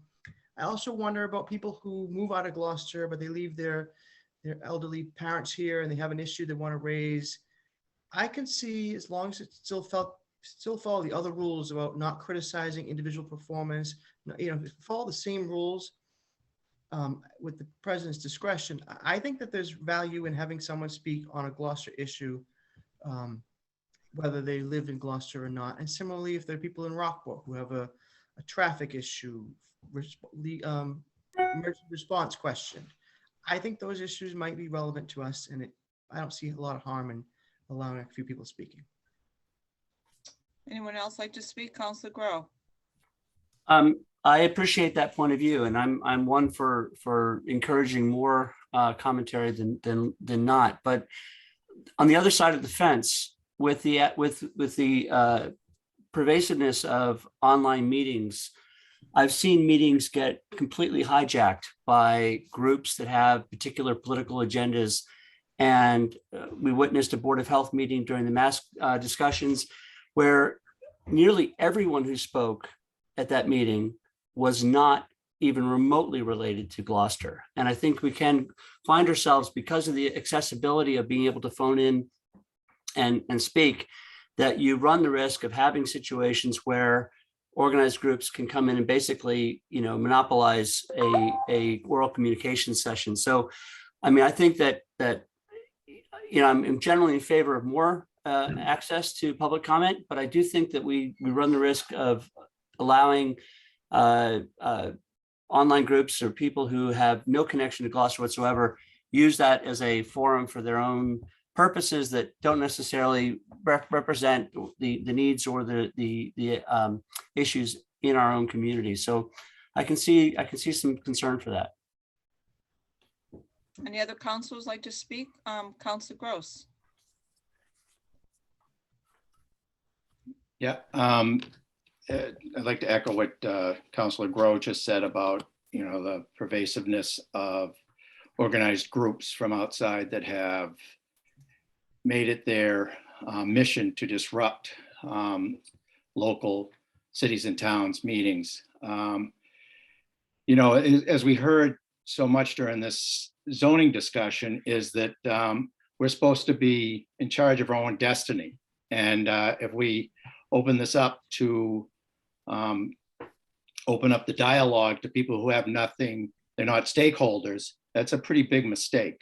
And we're not serving our constituents by that. The people who are actually here, who pay the taxes, who drive on the roads, and great for the visitors, but we have a lot of beauty that they come to visit, and we have to pay a certain burden on that end. So I really, I don't have much sympathy for them. And also on the Attorney General's, the Secretary of State's website talks about town meetings, which we're surrounded by. And only voters, registered voters are allowed to speak. We don't require people to be registered to vote to speak. We just require that they be residents. And it does say that the moderator can make exceptions, just like with us. The president can make an exception. So I don't think that we're handicapping people who have a good legitimate reason to speak with us. I just don't think that we should really have our values and situations debated by people who don't live here. Thank you. Counselor Nolan, you had your hand up. Councilor Gross has just said everything so eloquently that I was going to speak on, and thank him for the input. In the same boat with Tony on this one. Thank you. Counselor O'Neill. Yes, I am in favor of this. I believe we have a sewer connection with the town of Essex, right? They should be able to speak. We have a lot of summer residents that come here, a lot of summer residents that should be able to speak. And that's where I stand.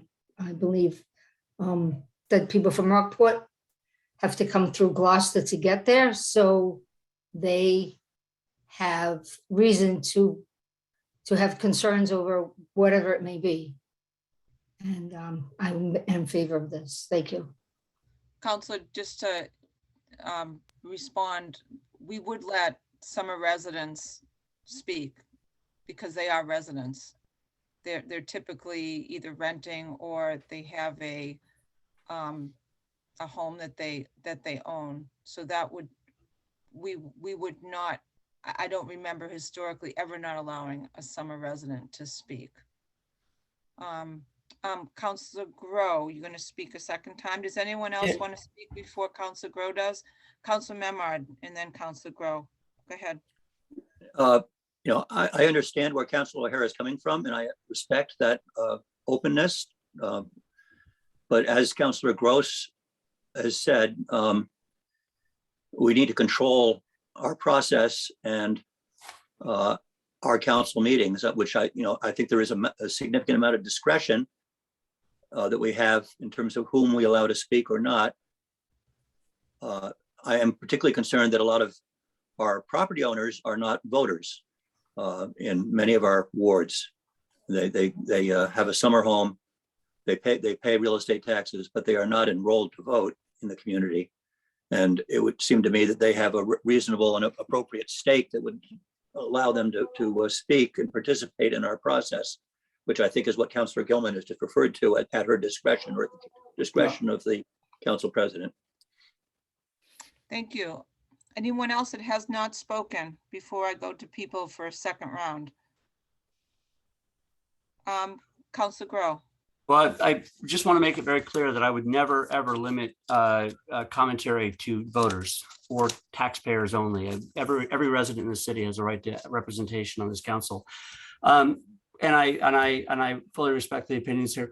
I would suggest, if I could, that maybe we amend the motion to read non-residents at the discretion of the chair, and just include that as the language, because then we have a little bit more clarity that non-residents can come, they can present their issues at the discretion of the chair, and that sort of opens up the window with a little bit of guidance that says you may or may not be able to speak, but we're going to give you the option. We have the option of hearing you. So I would move that we change non-resident after that, in parentheses, at the discretion of the chair, in both places that it appears, or it maybe just in the first instance, and amend that so that it reads that way, and then we can move on with that. Seconded. So we have amendment by Counselor Grow and seconded by Counselor Worthley. Is there a discussion on the amendment? I think that's, if I may, Counselor Gross. I think that's just opening up. I'm not going to support it. I also didn't want to, there was in no way was I talking about Gloucester restricting to voters. I was saying that the towns around us, Essex, Rockport, Manchester, Hamilton, every town around us restricts their discussion in their town meetings to voters. Gloucester does not. And residents, summer residents who are taxpayers who own property here have every single right that is afforded to every other tax-paying resident. It is not restricted to them. So to Tracy's point there, whereas summer residents, they're fully vested, they're full stakeholders in our community and have every reason to be able to speak. Madam Chair, on the motion, the amendment. Counselor Worthy on the amendment. Thank you. Just a point of clarification, Councilor Grow, as I understand it, you're saying with this amendment that someone who is not a resident of Gloucester raises an issue, and if it seemed relevant at the discretion of the chairperson would allow that conversation where it might, the example, if we're talking about a group of people from out of town hijacking a meeting, the chair could say, point of order, that's not appropriate. But in the case where a visitor wants to thank a lifeguard for rescuing their child on the beach, that is something that, Basically, yes. I mean, I think that Councilor O'Neill has raised the issue of local, Rockport and Essex. I understand that. And I think that if I were a Rockport or a Essex resident and I was being affected by decisions that were made in Gloucester, that I might want to come and speak at that point. And I think those are relevant. When people call up from, Concord, New Hampshire, and want to talk to me about the mask mandates, I'm less interested. So I think that the chair has to have the discretion to allow it, and if necessary, bring it forward. And if it appears that it's not going forward the way that it should, then the chair should have the discretion to cut it off. I'll be supporting your amendment. Any other comments on the amendment? Counselor Nolan. You are muted. No, I'm not. So on the amendment, I believe that a resident is a resident. So you live in Gloucester, you're able to get a resident sticker. You could have a home address in Schenectady, New York. You own property in Gloucester, you can still get a resident sticker. That's a resident. Listening to people in Essex on sewer is the only tie they have with us that would be binding. They're customers of the city of Gloucester, and that's through their own situation where they were unable to obtain DPE statuses for septic, and we allowed them to join us, the same as Long Beach and Rockport. We would never be allowed to speak at any of these town meetings. I really don't want to hear about their issues in their town, let alone listen to them complain about our town. So residence to me is resident. If you qualify for a resident sticker, then you're a resident. It's not about being a voter. It's not about being an owner or a renter. It's a resident. And again, if someone wants to call in and give a compliment, that's one thing, but I believe it's up to the will of the president and any other council member to fight that to happen. But I'm happy with the way that we run our oral communications at this point, and I really don't see any interest in changing that. Okay, I'll withdraw my motion. Without objection, can Council Grow withdraw his motion? You can object, you can object, John. Okay, we'll go for it. That's fine. If I could just on that one last time. I understand completely what you're saying, Councilor Nolan, but it's not just the Essex Gloucester sewer line. We share Dogtown with Rockport. We share Watershed with Rockport. We share Essex, the river we share with Essex.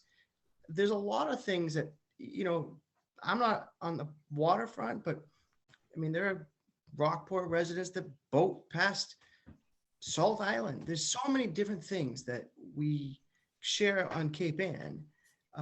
I don't know that's actually come up that much, that we need to have this level of animosity towards our neighbors. And maybe it's not animosity, but I think that they would be helpful with something.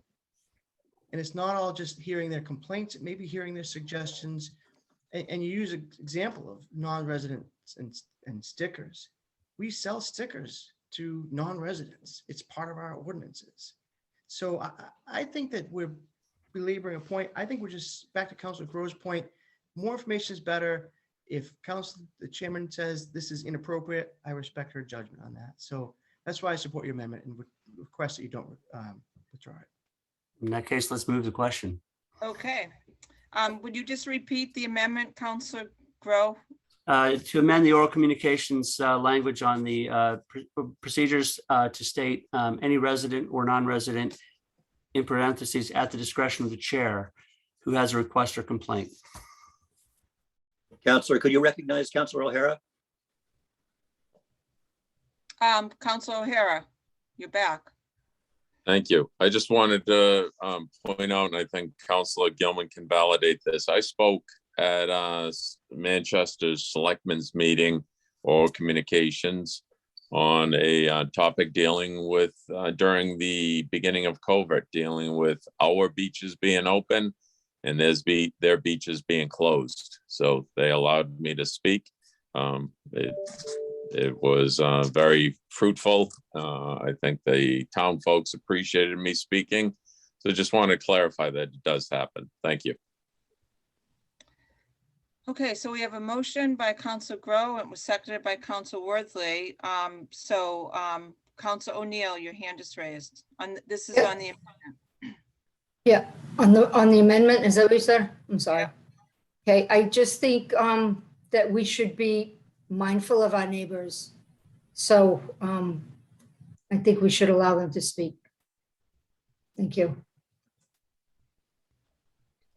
Councilor Gross on the amendment. It's a little confusing. It says that the resident or non-resident, so it's at the discretion of the chair whether a resident speaks also.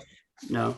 No, it's Um, shall allow any and- resident or non-resident at the discretion of the chair, comma, who has request or complaint. Okay. Another thing is that, this seems to be a solution, searching for a problem. As Counselor O'Hara just pointed out, a city councilor was allowed to go speak because there was a joint reason between the two communities. We've never inhibited that. There's always been a mechanism to make that work, whether it's through conversations, which probably happened before Counselor O'Hara went to the selectmen meeting. And this would happen if there's a joint problem between Rockport or Essex with us. Those situations are always handled very amicably and are not necessarily things that go before oral communications, but go as a part of a report. Normally, when we have, issues with our neighbors' towns, they need to be, I would surely hope that they rose above a level of oral communications. If we're communicating at that level, we're not doing very well as neighbors. So I really don't see that this is, like I said, I think this is a solution seeking a problem. So I'd like to speak on the amendment. I won't be supporting the amendment because I believe that I have that option regardless. So if I feel when Richard Clark wanted to speak about the cemetery here in Gloucester, I would never have stopped him because he spends hours and hours and hours volunteering on that cemetery. And he's an active member of our community in terms of helping with something. If someone from Essex really had an issue about sewerage and they came, and because there's a link, I would just explain. I said, without objection, counselors, I would say I would like to be able to hear from Joe Schmo from Essex on this matter of sewerage. So I think that there's, without needing this amendment, I think that there's that discretion. And as long as there's a link, but the benefit so I feel that there's always that option. So I'm not going to be supporting the amendment, but I understand the intent. Any other further question before we vote on the amendment? Okay, Councilor Nolan on the amendment. On the whole thing, I do not have a problem with Essex or Rockport. Just trying to make a point. Yeah, I bet you have a lot of customers from Essex. How long have you had this animosity towards Essex and Rockport? Well, I've been a fan of the fried clam and the Rockport Front Beach and Bonfire for a long time. As long as we're clear on that front, that's good. Let's vote on the amendment. Councilor Nolan, No. Councilor O'Hara, Yes. Councilor O'Neill, Yes. Councilor Worthley, Yes. Councilor Gilman, no. Councilor Gross, No. Councilor Grow, I got to vote for my own amendment. Yeah. Councilor Majota, No. Councilor Memard, Yes. 1, 2, 3, 4. I have 4 no's Oh my God. and I've got 1, 2, Didn't really expect that, to be honest with you. 4, 5 yeses. So the yeses have it on the amendment. So now everyone knows that. Once again, Councilor Grow, can you just mention what your what we're going to be voting on now? Because the amendment has succeeded in the amount of 5 right. and 0 opposed. So oral communications, public shall have the opportunity at every regular city council meeting to be heard under oral communications on matters not appearing on the agenda. Oral communications shall allow any resident, comma, or non-resident at the discretion of the chair, comma, who has a request or complaint of any nature relative to business, city business to appear before the council, etc. That's the only change. Okay. so Sorry, let's guys. Discussion on this, this new motion. There's another non-resident in there. There is, but it is, let me read through it here. Notified, you're right. Yeah, I mean, if you allow that non-resident to speak, then they're gonna get notified by the mayor. Okay, can I ask a question? Counselor Gross, absolutely.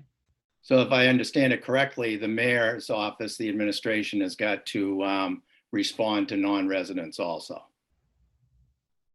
who they don't work for. Not, you know.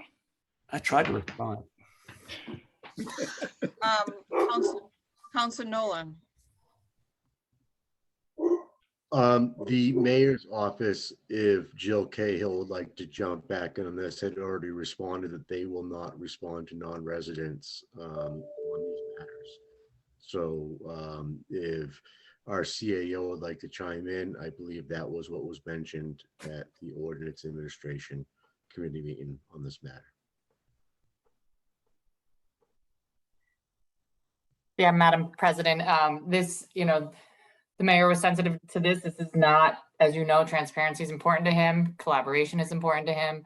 But the amount of work facing the mayor's office on a daily basis is tremendous, as I'm learning very quickly in these last 3 months. So the request based on your rules for us to have to respond to every non-resident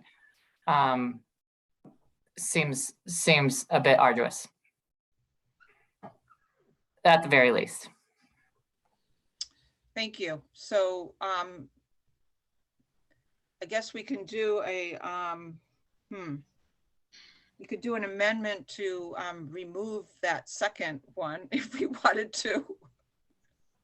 I'm really sorry, everybody. I really am.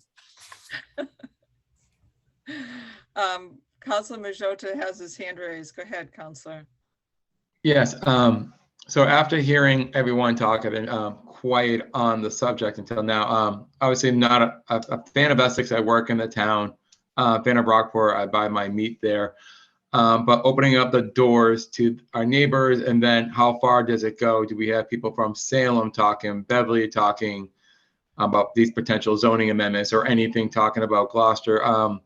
If we wanted to talk in their town meeting, we wouldn't be able to. So I just would like to sort of keep it, with the residents, like Councilor Nolan said. So you're not going to approve this. So we're not, Councilor Grow, we're not going to address the second thing that you mentioned, the second. Well, I'm trying to think of a way to get out of this so that I'm not, I've already messed up here. So I'm going to try to mess up some more. It's a good lesson in Robert's rules here. So It is indeed. The resident, we could just remove the non-resident out of that section, and then it would be restricted to the resident must be notified in writing within 2-week period. Then no mention of non-resident means no requirement by the mayor to make a reply. Councilor Gilman. So is there a second amendment therefore to? John wants to ask a question. Yeah, I think so. Oh, go ahead, Councilor Nolan. To be honest, if we vote up or down the recommendation, that was the same. This way of doing it, because it's keeping everything the same. We can't promise that the mayor is going to answer questions if they're saying not. Oral communications are communications that are to the mayor's office, witnessed by us. So we can't make them answer a question that they don't feel responsible to make. We can ask it. We can vote up or down the recommendation without amendments, and then move on to our next recommendation on the agenda. So I think that by Robert's rules, by withdrawing the amendment from, well, we can't withdraw it because it's already been voted on, but if we vote up or down the actual recommendation, that will remove the All of it. EC 22005. Okay, In that case, I move the question. so we're moving it with the amendment included. And we have a second. So I will speak to this new amendment. I am not going to support this for a couple of reasons, because I feel that I don't think we need the wording, and if there was a connection to the city that the person had, I would request to the council that we allow the person to speak, just like we did with Mr. Clark. If Mr. McGarry, who's the former president of the city council, was calling in from California, and he had something to say from his history here, I would recommend to all of you that we accept, I'd ask without objection of our policy on residents. I would like your support in allowing Mr. McGarry to speak. And I think you could overrule me on anything if you didn't like what I was saying. And the other reason that I feel very strongly about this is that I've been on some of those calls where special interest groups have just raided one of our meetings, and they have no connection to our city. They are all over New England, over the whole United States. And I just don't, with all the business that we have, counselors, in front of us, long meetings, long public hearings, 5.5-hour meeting at P&D, that's not related to what we're talking about here in terms of oral communications. But I just think that we're making too much of this requirement. And I think we can still accomplish what Councilor O'Hara wishes to accomplish without changing any of the words. So I won't be supporting this. Is there anyone else that would like to discuss this? Councilor Memard, go ahead. I would just go back to what Councilor Gross said earlier, that we seem to be creating a solution for a problem that hasn't really raised its head for us. And I respect the discussion, the conversation. That I don't think it honestly really matters one way or the other at this point. I would suggest that we go back to our existing operating modus operandi. Thank you. Any other discussion? Councilor Gross.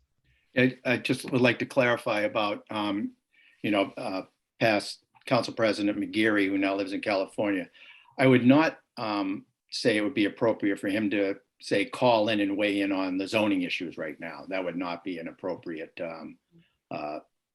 use of oral communications because he no longer is a resident. And I think that, now we're taking up resident comments on this stuff. So I think, where there's specific situations, if he calls up with, a historical, perspective that's helpful to us, then that's a whole nother matter. But if he's calling in to speak, in favor or against a particular matter that's before us, I don't think that's appropriate. That's all. I just wanted that clarification. Thank you. Anyone else that would like to speak? Councilor Grow, you want to speak? I just want to apologize for the 25 minutes you'll never get back in your lives for this. Go ahead and vote.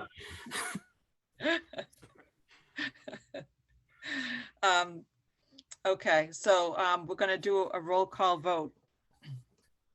We understand what the motion is, what the second is. We've repeated it several times, and it's with the amendment, correct? Okay, so Councilor Nolan. No. Councilor O'Hara. Yes.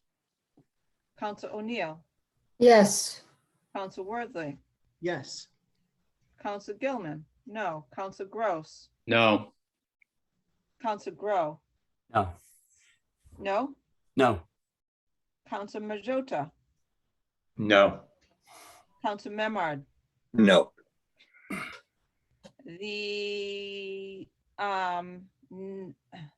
So we have to mention this affirmatively. 3 yeses, 6 noes. The motion fails. Next order of business, Madam Clerk. We're still under committee reports with Counselor Nolan. Oh, thank you. O&A. Counselor- All right, so next is number 2, CC number 2022-007 Gilman.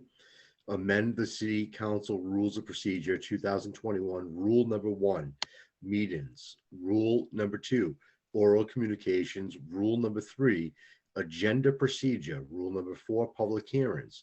Rule number 8, committees. Rule number 11, vacancies in positions of city clerk and city auditor. Rule number 12, special permits, and rule number 17, civility resolution.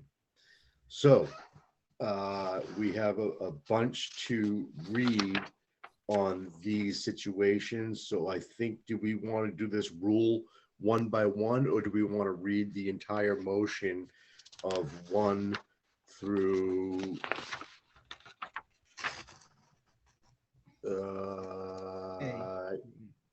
18? And- Without objection, I would suggest that you read the committee recommendation and then turn it over to me to walk through the changes. Not a that way problem. We can have the discussion after you just mention what the vote was coming out of subcommittee. Excellent. Okay. So the committee recommendation on a motion by Councilor Nolan, seconded by Councilor Majota, the Ordinance Administration Committee voted by roll call, 2 in favor, 1 opposed, O'Hara, to recommend the City Council amend the City Council Rules of Procedure 2021 as follows. And I will turn this over to Councilor President Gilman. Thank you. So if we could have my, Joanne, if you wouldn't mind sharing the screen. And there was, in terms of the vote coming out of O&A, there was in the minutes, and I was at the meeting, Councilor O'Hara supported everything in it with the exception of one matter. So what I'll do is I will go forward kind of quickly on the changes, and then we'll spend probably more time in that other section, although everyone now has to vote on this. So first of all, on the meetings, I wanted to do a, during the emergency order, council voted to begin meetings at 6. Meetings will return to 7 when our regularly scheduled city meetings, city council meetings return to in person. And my suggestion there was to sunset that, to revert back to 7 when the city council meetings return in person on or before July 15th, 2022. And new counselors, by sunsetting, it means that we don't have to come back and revote it. It just ends at that moment where we go live. So that was my first suggestion. I guess we could vote. There are 16 things to vote. Do you want to just handle that right now? Because it's probably a pretty easy one. Councilor Nolan, let's see, is there an objection to taking each one of these individually and just, we can whip through it if No. actually really quick. No objection? Okay. Just for clarification, you're just going to read the changes that are being proposed. We're not going to vote on each and every change, are we? Well, okay, to simplify it, so we don't have to do a roll call 16 times, I'm happy to just read the changes, and then I can ask if anybody would like to remove one of them, and so we can review the easy ones and approve them. So that's, I like that. So I'm gonna move on that. So let's keep looking at the changes. So we'll be almost doing this like a consent agenda where we can remove something that we feel is going to be controversial. So if you could scroll down, that would be great. So the next change, the next suggested amendments to the rules of procedure was item number F. If a counselor has a capability to be on video, the counselor, we currently say must continue to be on the video. And I was suggesting that we delete must and say should. And the reason why is that I attended a webinar with MMA and the attorneys on hybrid technology about 2 months ago. And this came up and they said that legally we can't require a counselor to, or a select person to be on video. And they suggested that we softened it. It's recommended, but it's not a must. So that was that one. And then going down, this was the controversial one that Council O'Hara was not in support of. And that is on oral communications. My suggestion was that oral communications be allowed for 30 minutes at the beginning of each regular city council meeting. Members of the public who are unable to speak during the 30-minute time allocation will be given the opportunity to speak later in the meeting under agenda item 9. And if you look down on agenda number 9, it used to be unfinished business, which is really not something that we should have anyway, because it's an open meeting law violation. So, so what we should do, I was suggesting, is that we continue the oral communication. And the reason for this is that there are times when we have like 4 public hearings and public hearings coming up. For example, I would have thought that if, you know, with the zoning ones coming up, we could have 50 to 70 people speaking in a public hearing. And if we have another 15 or 20 speaking at the beginning of the meeting, by the time we get to our main order of legislative business, we are just not going to have the momentum anymore to really think hard on what these decisions are. And I thought it would be a win-win, because we're not telling people we don't want to hear them. We're just asking them. So we would allow 10 speakers at the beginning, an oral communication, and then we would just ask that they continue later on in the meeting. And this isn't anticipating that, realizing that hybrid meetings are going to create a lot more involvement with the public, which I personally think is terrific. But I do think that we need to spend adequate time on our main agendas and the things that are in front of us. So that was my reason. And if you look at some of my comments, also typically we have city staff sitting to answer questions that come up at public hearings. A lot of our staff members have been working since 7 in the morning, and continuing the time allotment for public comments until later in the agenda is respectful to city staff. My example that I gave at O&A was that recently Ed Conley was here until 9:15, and he was on the call at 6. There was one question that we had to ask him on Farrington Ave in terms of traffic violations. And so for 3.5 hours, he sat on the call, of which an hour was public comments that night. And I'm just trying to be respectful. If you would move up, that would be great. This was another suggestion. Residents speaking on the same topic at consecutive meetings under oral communications will not receive additional dispositions from the office of the mayor. And my narrative was, city council still hears the repeat comments, and these comments are captured in the meeting minutes.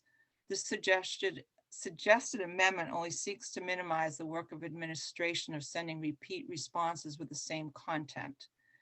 And councilors, that this one was just trying to be sympathetic to the work that the mayor's office has. Sometimes people come and speak on the same thing for 5 or 6 weeks in a row.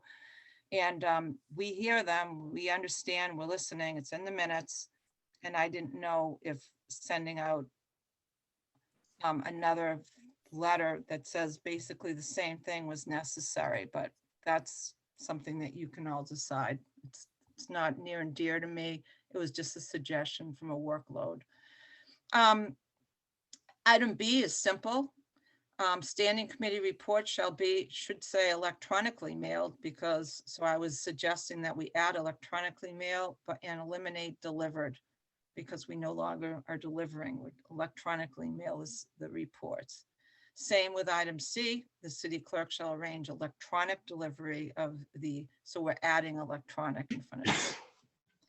Continuing on, the public hearings.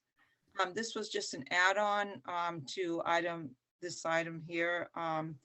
During Zoom meetings, applicants are asked to share their screens during the presentation. In addition, their screen share presentation shall be submitted no later than 48 hours before the meeting at which they're to be presented unless specific permission is received from the council president. And that's just been a protocol that we've had with Zoom meetings, because if the applicant has trouble screen sharing, the clerk's office has it in their hands as a backup. And that's been helpful on several occasions. If you could just scroll up, I'm getting there. Okay, under committees, under Part B, when a member of a standing committee is absent, the committee chair should appoint another counselor as an alternative member of said committee with voting authority. And I am suggesting that we amend that by adding the standing committee chair should refer to the designated list of alternates in the order that they are listed for his or her standing committee. And that's something that we've always practiced since I've been on the council. This is my 7th year. We've always done it that way. And it was just not written in the rules of procedure. So I was suggesting that we use that. And then if you continue, the rest here gets pretty easy. In rule number 11, just changing the terms from personnel to human resources, wherever it falls in that section. That's how they refer to themselves, and that's the proper term in 2022. And then I suggested that we delete monster.com and Boston Works and update that by saying inserting in other current recruiting mediums, for example, Indeed.com. When I was helping with recruitment, I forget what position it was. Oh, I know, I think it was for the clerk of committees. Joanne and I were working with HR, and Indeed was one of the mediums. So I just wanted to be current. And then as we scroll down,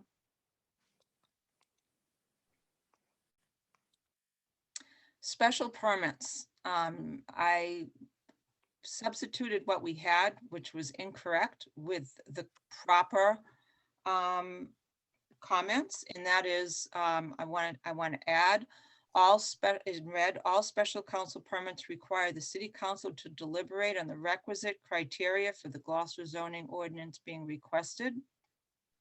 Then I wanted to add delete during discussion of, and just begin with for special permits, and deleting councils are required to give testimony and the reasons for voting based upon the judging criteria of section 1.8.3 of the zoning ordinance.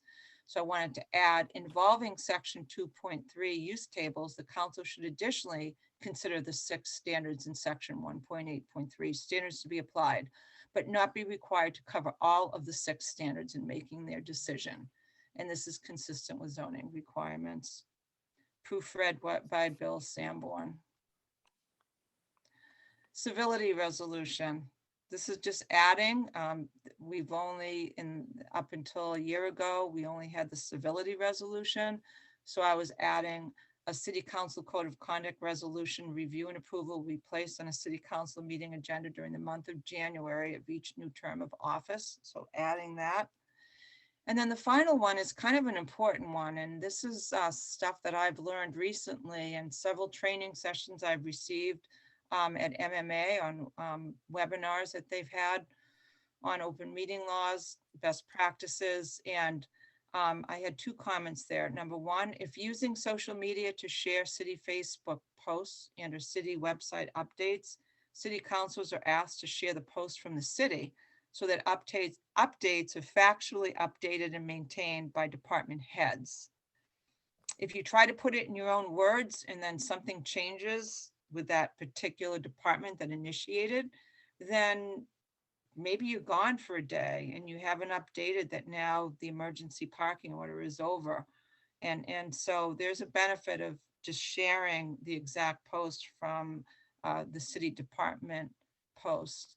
And then the second one is extraordinarily important because it has open meeting law implications, and that is social media posts that are appropriate and compliant with open meeting law includes distribution of meeting agendas, scheduling information or other procedural information, or the distribution of reports or documents that may be discussed at a meeting, provided that no opinion of a member is expressed, are excluded from the definition of deliberation under the open meeting law.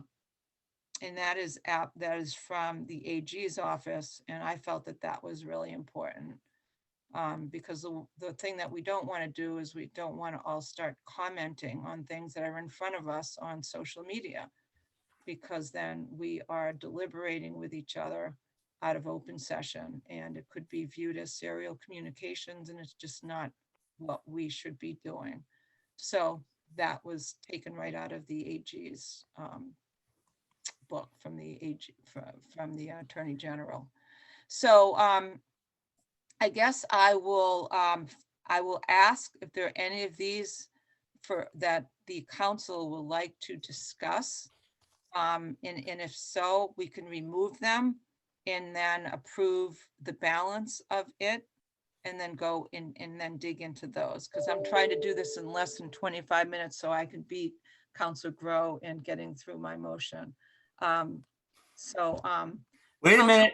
No. Go ahead. So should we leave this up to look at? Okay, so we're looking at each other now. Good. So Councilor Nolan, do you want to lead this since it's my since it's my order, or do you want me to lead the conversation, whichever you're comfortable with? I think you're doing a fine job, and I do believe that the first person that I saw their hand up was Council Worthley. If you want to start with him and move on. Okay. That'd be All awesome. right, great. So I think our question is, who would like to remove things, and then we can go and approve the rest, and then go back and do the other ones piecemeal. So Council Worthy, is there one that you'd like to remove? Yes, Madam Chair. First, overall, I'm very happy that you bring this kind of thought into it, and you should be taking this very seriously like you are. I'm okay with voting on the bulk of them all at once, but the one I'd like to discuss in a little more detail is the one on oral communications, which I think is your second amendment. Okay, so the same one that Okay. Council O'Hara was concerned with, the Yes. 30 minutes at the beginning and then the rest Yep. at the end of the meeting. Okay. Right. Anyone Other else than want to remove anything here for individual discussion? Councilor O'Neill. Can you unmute yourself? Yes, yep, sorry, I would like to also remove number 2, oral communications. Okay. Yeah. Anyone else want to remove anything? Okay, without objection, is there a motion to approve with the exception of oral communication, the second matter? under- moved. Okay, Seconded. so there's a move by Council Grow and seconded by Council Worthy. Okay, is there a discussion before we vote? Okay, let's just do a like- roll. Go ahead. I'd like Phil. to join Councilor Worthley and thanking you and the committee for this work and consideration. Thank you. Any other further discussion? Okay, let's do a roll call vote on this, the entirety of this with the exception of the oral communications. Counselor Nolan, Yes. Counselor O'Hara, Yes. Counselor O'Neill, Jeez, yes. Counselor Worthley, Yes. Counselor Gilman, yes, Counselor Gross, Yes. Counselor Grow, Yes. Counselor Majota, Yes. Counselor Memard. Yes. Yeses have it, 9 in favor, 0 opposed. Thank you. So now let's go back to the matter of allowing stations for 30 minutes at the beginning, and then continuing it later in the meeting after we do the lion's share of the legislative work that we have in front of us. So let's see.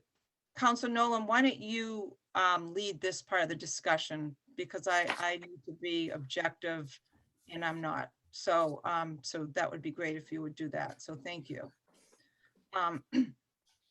Not a problem. So we are looking at number 2, and what this would change the rules of procedure for our oral communications to be for the first 30 minutes. After the first 30 minutes, they would be continued as item number 9 as oral communications to be taken up later. So we open the discussion for adding that to our rules of procedure, and I'll open it up for comment or questions. And Councilor Worthley, we'll call upon you first. Thank you, Council Nolan.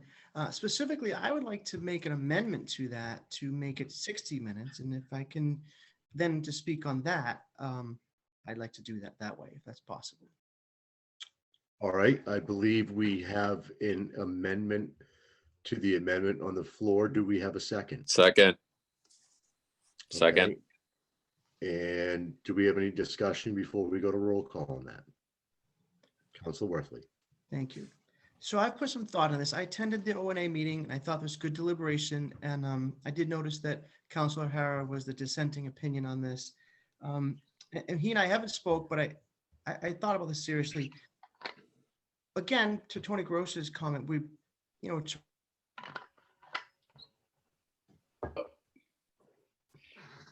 Can't hear you, Jeff. Jeff, your Bluetooth is not working, Jeff. It's a sign from God, Jeff. Hello, can you hear me now? Yes. I can't explain it because I see you and I'm talking, but let me just start over. Jeff, it's an interesting experience to have you talking, but not being able to hear you. Still in the words, right? So I attended the ONA meeting. I noticed that Councilor O'Hara was the only dissenting opinion. He and I haven't spoke about this yet. I'd like to at some point, but this kind of speaks to Councilor Gross's thought is, what problem are we really trying to solve here? How often does oral communications really go beyond 30 minutes? In my understanding, there was one a few years ago on the shooting range that went apparently 2.5 hours. I heard. I wasn't on the council, thankfully, at that point. But I don't know this is such a problem that if there's 1 or 2 or 3 more speakers and it's 33 minutes or 36 minutes or 39 minutes, so be it. And when I think about, first, I do respect city staff time. I think that's critical that we are honoring their time. But any hearing we have could go longer. So that's kind of the expectation. If I'm an applicant, I'm paying for an attorney, I have to take that gamble. The meeting is a short one or a long one. I can't control that as an applicant. But to have people who show up at oral communications have to wait till item 9 on the agenda, which could be 3 hours later. I don't know if that's fair. And I think if we are thoughtful about how we manage oral communications, it'd be great if people could see who else is in attendance. So they might say, okay, those people are going to speak on my issue, for example. I know that's not what we're talking about right now. But I think if we have it 60 minutes, we probably won't run into that problem ever, that it goes beyond 60 minutes. But I like to give people the chance to speak. It is probably the most natural way to approach the council and address issues. And that's why I'd be supporting changing this amendment to 60 minutes instead of 30. Thank you. Thank you, Councilor Worthley. Is there any other questions or comments from the council? Councilor Nolan. Councilor O'Hara. Thank you. I'd like to just mimic what Councilor Worthley said. I respect everyone's time, including the city staff. But our loyalty as city councilors, we're elected by the people. We're here to represent the people. You know, and I know that some constituents who have come before oral communications, particularly in the live format at City Hall, they've come to me. They're not comfortable speaking in public. They have to get up the intestinal fortitude to take a stand, to stand up for themselves, to stand up for what they're speaking for at that particular moment. To all of a sudden have the gavel drop at 30 minutes. Not that we typically exceed 30 minutes, but that will take the complete wind out of those sails of our constituents, the voters, the taxpayers of our city, that we owe it to them to listen. We've done such a great job. It's their opportunity to speak. And I think if we cut them short and move them to the end of the line, I think we're going to lose them all. So with that said, I believe in what Councilor Wordley says. I don't think we've ever seen an hour oral communications. So I feel that that would be a good fit to work with. Thank you very much. Thank you, Councilor O'Hara. We'll move on to O'Neill, Memhard, Grow, and then Gilman. Okay, I'll try to be brief. I was first going to vote no against the 30 minutes because I believe our first obligation is to our constituents. What Jeff and Jamie said, if you cut them off at 30 minutes, we're going to lose people and people are going to become disinterested and upset, So anyway, I will be supporting the 60 minutes if that is changed to that. I think that's a good compromise. And I definitely appreciate city staff being on these calls very, very much. So thank you. Excellent. Thank you, Councilor O'Neill. Councilor Memhard.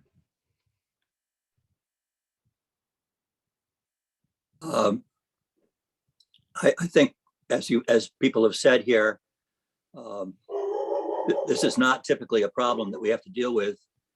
It's certainly worthy of our consideration, and I think that the hour limit is certainly something that I'd be comfortable with in terms of allowing people to speak without. We're not asking at this point to shorten the time that people are allowed to speak from 3 minutes to something different. We're just talking about the total picture here. I remember the first time I spoke before City Council when I was a nervous businessman about some matter or another, and having the council president's gavel drop on my 3 minutes sort of took my breath away. I hadn't finished speaking, but I do think that the idea of a 60-minute limit will allow us an orderly conduct of our business, and the staff and the people who are presenting or who are there for a public hearing, that we aren't delaying it too much. And I hope people use public comment. I'd like to remind them that they're always able to submit written comment separately from speaking. Speaking before us is the most direct and powerful, obviously. But as we've seen in this zoning matter currently before us, people are pretty articulate and reaching out in written form using email or phone calls or other media. They don't need to come before us to speak. We hear them and we can respond to them appropriately in other ways as well. But I would support the amendment to change it to a limit of an hour up front. And then if there's overflow beyond that, they can go to the item number 9. Excellent. Thank you, Councilor Memhard. Councilor Grow. I was a little ambivalent about this to begin with, but I do understand, again, getting back to the issue of digital communication and the fact that people can call in and you don't have to leave your house to come and speak any longer. While I respect the idea that our obligation is to constituents, that's not just the people who show up to speak at oral communications. Constituents are coming with applications, with public hearings. We've got staff time. We put staff through a lot when they come before the council, and to have the chief of police sit on a call for 3 hours, I think we always try to make accommodations when staff are involved, if we can, to move them into a position that they aren't being held unnecessarily. But I do think there are situations where you can again have oral communications be used as essentially you get bottled into a lot of repetitive comments that are made that maybe because they're not on the agenda, but that they're being made anyway as an alternative point. We have email, we have letters, we have phone calls. I think 30 minutes is generous at the beginning, as long as there is plenty of time at the following. I'll sit all night and listen to communications from people if they want to make those oral communications. But I do think that our first obligation as councilors is to get the city's business done at these meetings. And that's the primary responsibility. We're there for public hearings. We're there for the committee reports. We're there for dealing with the issues that are on the agenda. And, half an hour before and plenty of time at the end, I think is sufficient to give accommodation to people who want to speak on issues that aren't on the agenda. So I'm not going to support the 60. I'm going to support the 30. Excellent. Thank you, Councilor Grow. Councilor Gilman, do you mind if we follow through a suit and hold you to the end and move on with It's Councilor Gross? appropriate that I wait till the end, so thank you. So to Councilor Gross? Yeah, thank you. I sort of am of a like mind with Jeff that this, while it was intriguing when it was introduced, where there's been some heavy lifting going on, so there's been an awful lot of public input recently, but I guess that's sort of our job. And, you know, whenever I whine about it here, my wife just says to me, hey, you know what you signed up for. We do need to listen to our constituents. And I think if we get efficient with our timing, where we've set up a new where we have a timekeeper at each meeting that rotates through, and if we hold ourselves to that, where there's 3 minutes, and we don't let people go on and on and on who have, you know, 4 pages, tell them they can, you know, stop them after 3 minutes and say, submit your 4 pages. You know, 30 minutes, you get 9 people at 3 minutes. You know, 60 minutes, you get 18 people, because you got to have time, you know, to bring them in and let them out. Most meetings you don't have, you know, that many. So I don't know if I'm in favor of either of these, because I'm hoping that we get these things settled and get moving forward on stuff that's not so controversial. And because we are here to do the city's business, and we do need to do the city's business.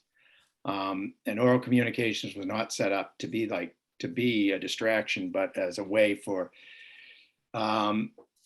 it's actually a way for people to come. If you read what it says, it's a way for people to come, give us the message to then give to the mayor. So it's not supposed to be about council business. It's about city business. And I think that needs to be, you know, maybe communicated a little better, because that's the purpose of oral communications. That's why anything that's on the agenda is not open to oral communications. So if it's an administrative function, they come to us because they're not feeling they're heard, and then that's their vehicle to get in front of the mayor, which can also be intimidating to think about, you know, going to the mayor's office, and they're more comfortable coming to us because they know some of us or whatever. So I'm perfectly fine with the old way. So that's the way I'm leaning. And also, we could also, if there's a big issue, we can shorten the time to 2 minutes. You know, that is something that we could, you know, we could put that in if we needed to, or after it's gone on for an hour, say, all right, from here on out, it's 2 minutes. We can make those rule changes. We're allowed to do that. We just have to vote on it. So, thanks. Excellent. Thank you, Councilor Gross. Councilor Wojcicki, is there anything you'd like to add to the conversation before we hand this over to myself and Councilor Gilman? Yes, I think Tony said it really good, and I agree with Councilor Worthy as well. I just picture a, you know, working mother, working father, or whatever, now getting home from work, getting the kids fed, and the meeting starts at 6 or 7 o'clock. And now, if they missed the half-hour window, now they're going till 9 o'clock or 9:30 to speak.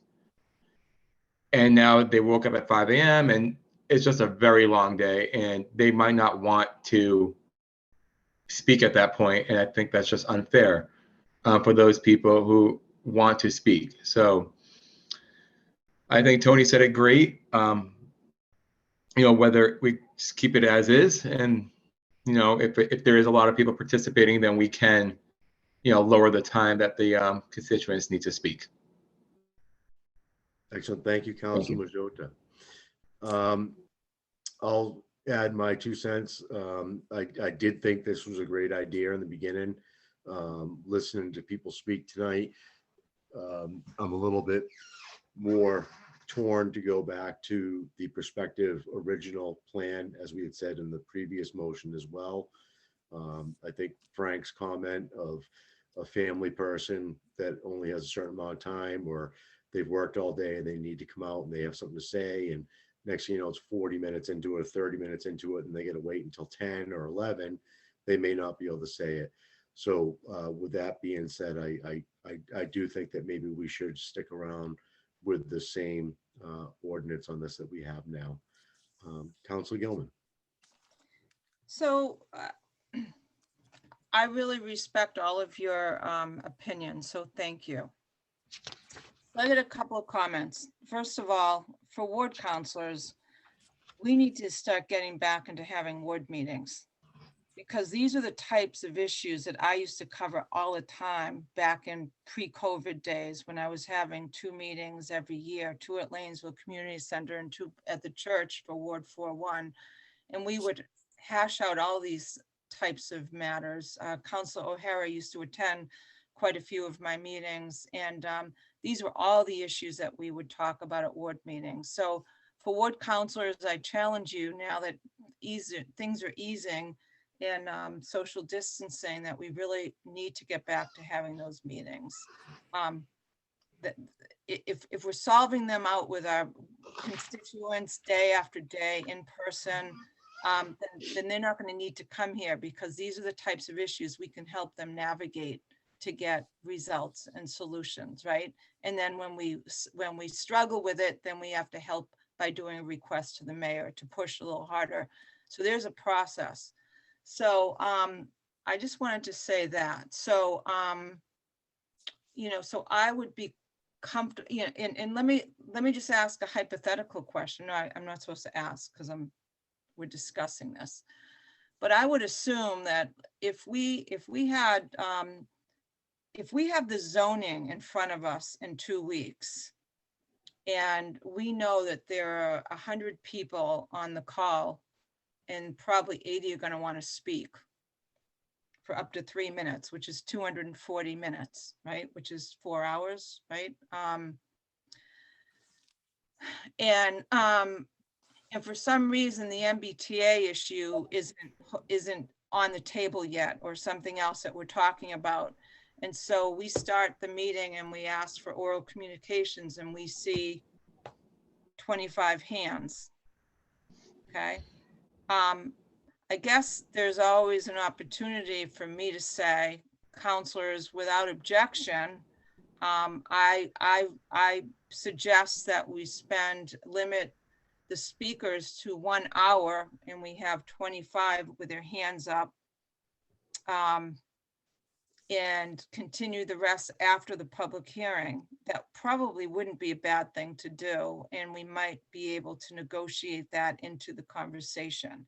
So that would solve one of my biggest issues right now, and that is being able to get to the core business, and not getting there. I mean, there was one meeting where we didn't get to the discussion of a really important issue until 11 o'clock at night, and that was espressos.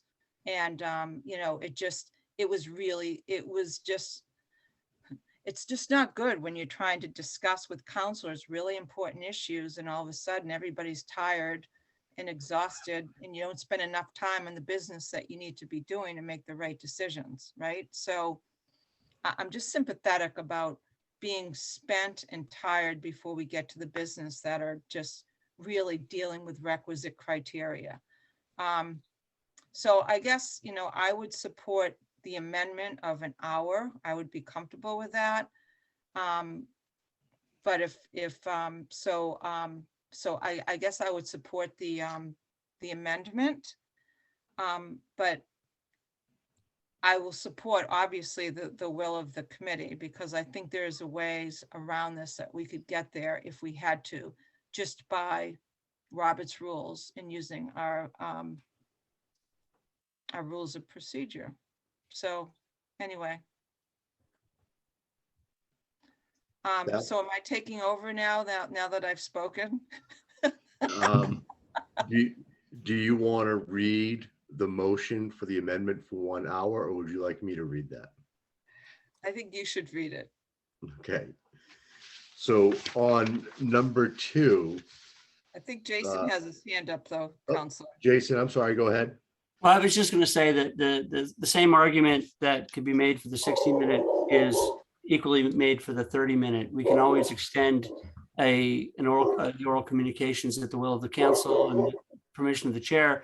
If there are a couple extra people that want to speak, I don't think there's any reason why the council can't accommodate that at the time.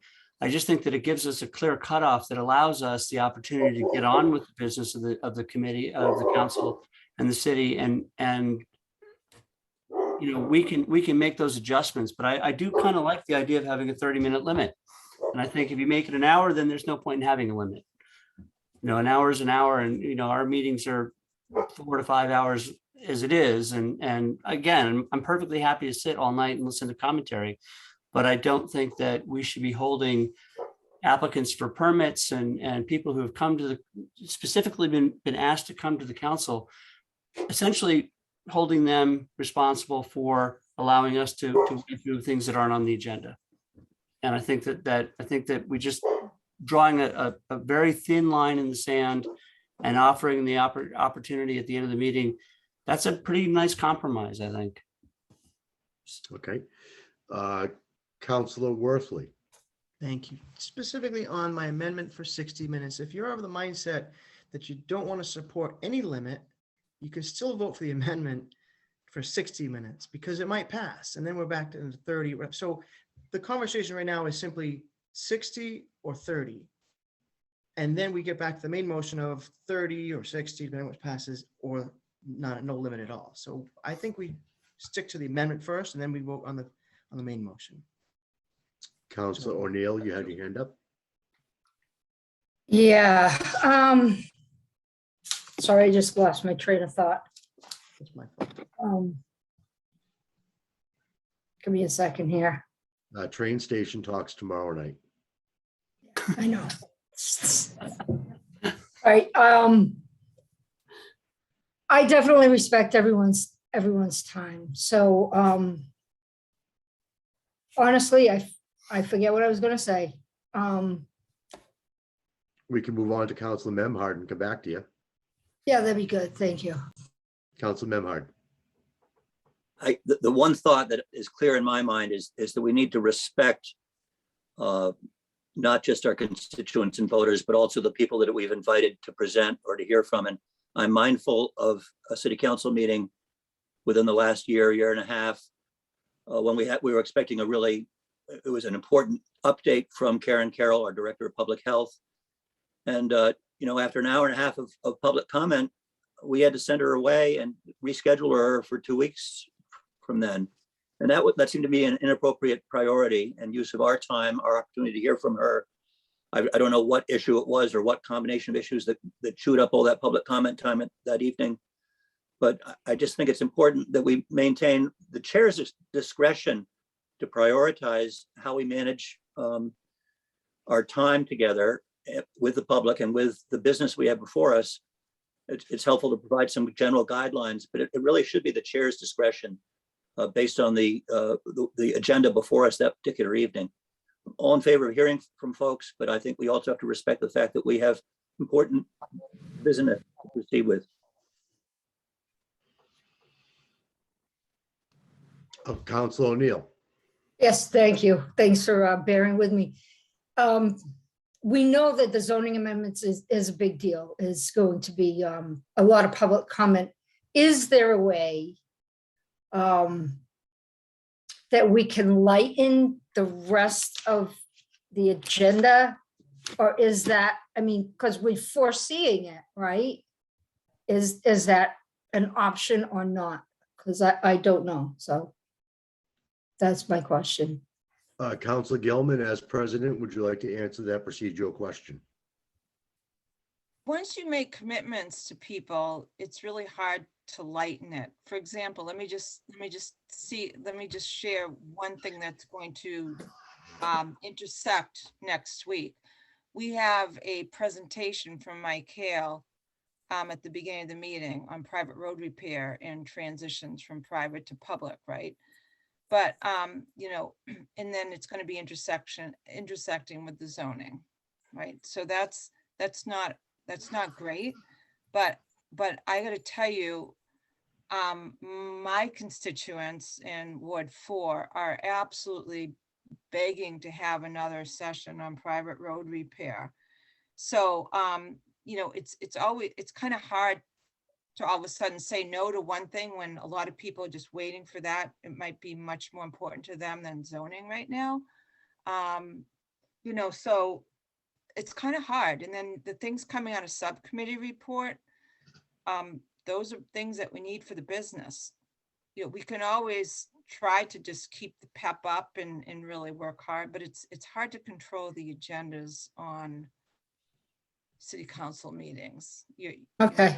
Jefferson's a good one, but I think what's good for someone is something that's important for someone else, and Yep, got it. Okay. comes out, but it's a good suggestion, Tracy. Counselor Gross. I just want to point out that presentations happen before oral communications. So that, you know, I don't know what this deal was with Karen Carroll. If it was a presentation, it should have happened before oral communications. And that's, you know, what's how our agenda is set up. So that is one thing. And there is, you know, with enough forecast, which, you know, unfortunately, the council president and subcommittee members don't have a crystal ball. You can, you know, set up agendas, but we've got an awful lot of stuff that's been thrown at us right out of the gate, and which is requiring a somewhat timely action. So this is not a usual period, I would say. So I wouldn't use what we're going through right now as a litmus test on how it goes. So. Excellent. Thank you, Counselor Gross. Counselor Grow, I believe you have your hand up. No, I just a quick clarification. Tony, I don't mean to step on you a little bit, but oral communications on this agenda is listed before presentations. So, you know, I get your point, but if we're going to do that, then let's change the position of the oral communications on the agenda. Well, then that's a change from, oh, you're right, it is. Oral communication is before presentations. You're right. My experience. So sorry about that, but that is a good idea. I know that's how we that is a good idea though, is swap those out. Yep, I read it wrong. Thank you, Jason. Thank you, Counselor Grow. So we do have a motion on the table that we need to do something with. If there's a motion made afterwards to go to 45 minutes or to leave it alone at the motion, but at least right now we have a motion on the table, which is for 1 hour or 60 amendment. minutes. Yeah. So with that, I will say that number 2, oral communications. Oral communications will be allowed for 60 minutes at the beginning of each regular city council meeting. Members of the public who are unable to speak during the 60-minute time allocated will be given the opportunity to speak later in the meeting under the agenda item number 9. Point of order. Go ahead, Councilor Grow. This is the amendment. We're voting on the amendment, correct? Right, and the Okay. amendment would be for And the then- 60 Thank you. minutes. All right. So that's the amendment to go to 60 minutes from 30 minutes, and I so move. Second. And Councilor Gilman, would you like to call the roll? Sure. I think we already had a motion, but that's okay. Did actually. I made it and Counselor O'Hara seconded it. Yeah. So We're only voting on the amendment at this point. right. So let's vote on the amendment. Everyone's clear. Counselor Nolan. Yes. Okay. Counselor O'Hara. Yes. Counselor O'Neill. Yes. Counselor Worthley. Yes. Counselor Gilman. Yes. Council Gross.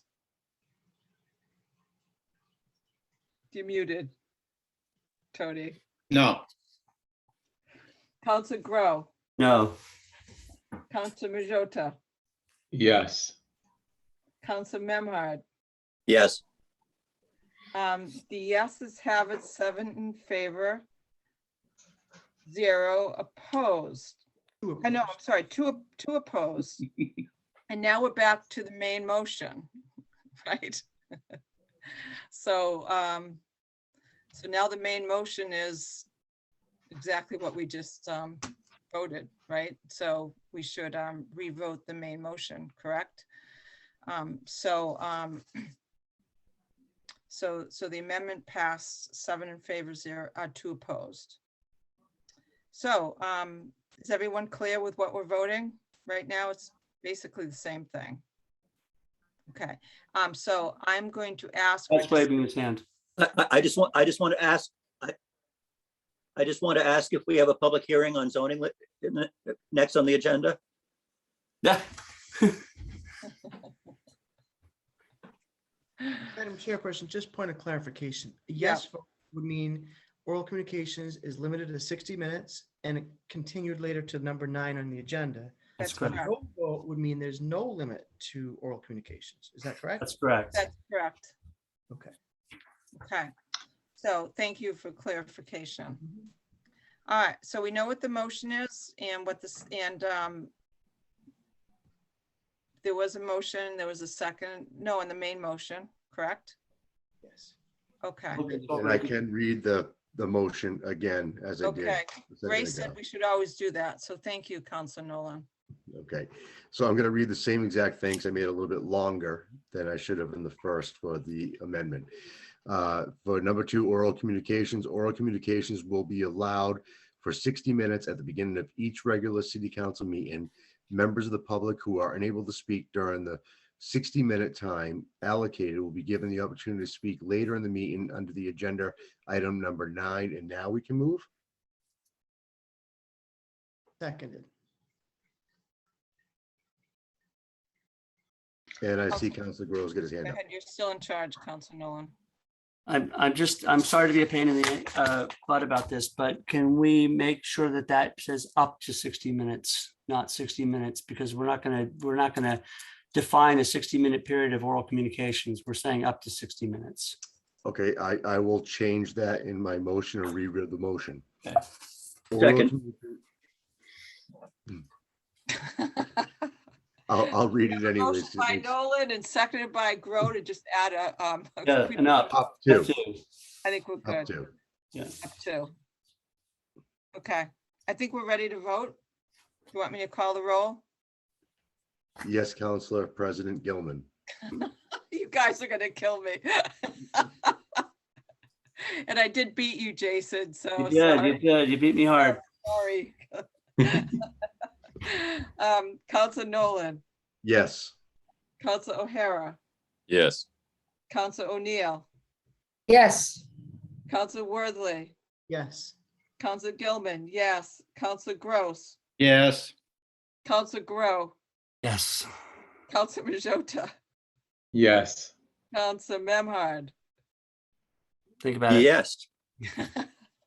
The motion passes 9 in favor, 0 opposed. Thank you. Yeah. Good conversation, everybody. This was, heartfelt, so thank you. Next order of business, Madam Clerk. Next order of business is the update on the Waterways Board by the City Council Representative, Councilor Tony Gross. Okay, here we go. All right, so the board now has 5 new members. Former Councilor LeBlanc and myself switched places. They brought back Bobby Alves, who was very instrumental early on when we were making all the major changes. He was a really good addition. And then there's a woman, Donna Crocker, Peter Feinstein, and John Harvey, who was a former mayoral candidate that most of us know. So they're pretty good additions.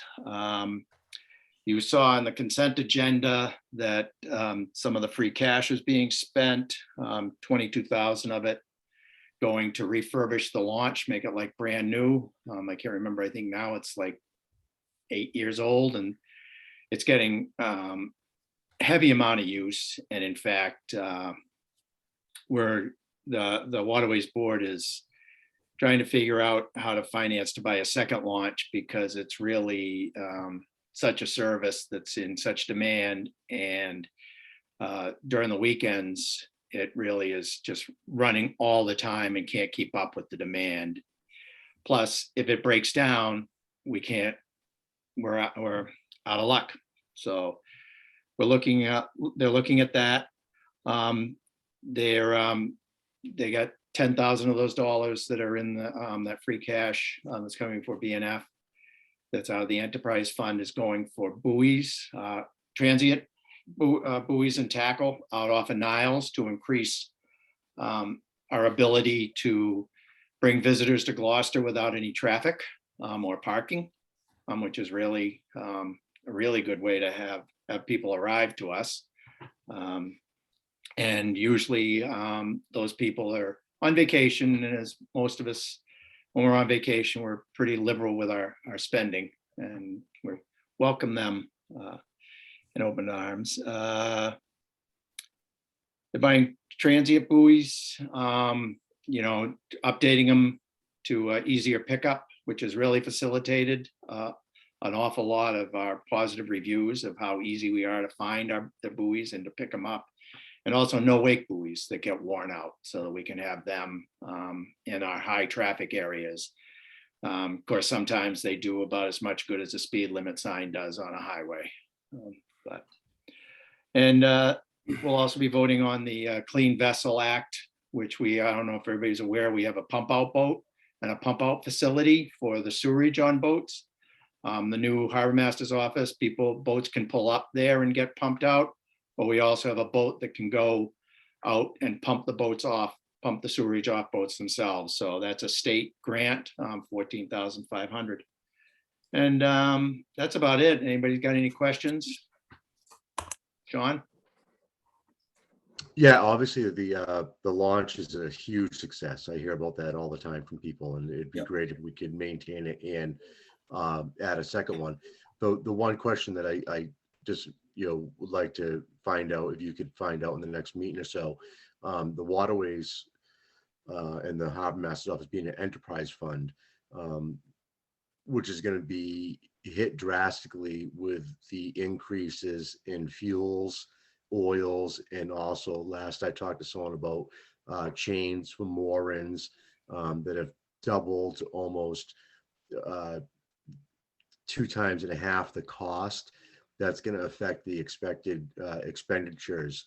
And I just want to make sure that the Waterways Board and the Harbors Master's Office is prepared and ready, or if they need any upcoming help from us to make sure that they're funded through these increases, because it's going to be real.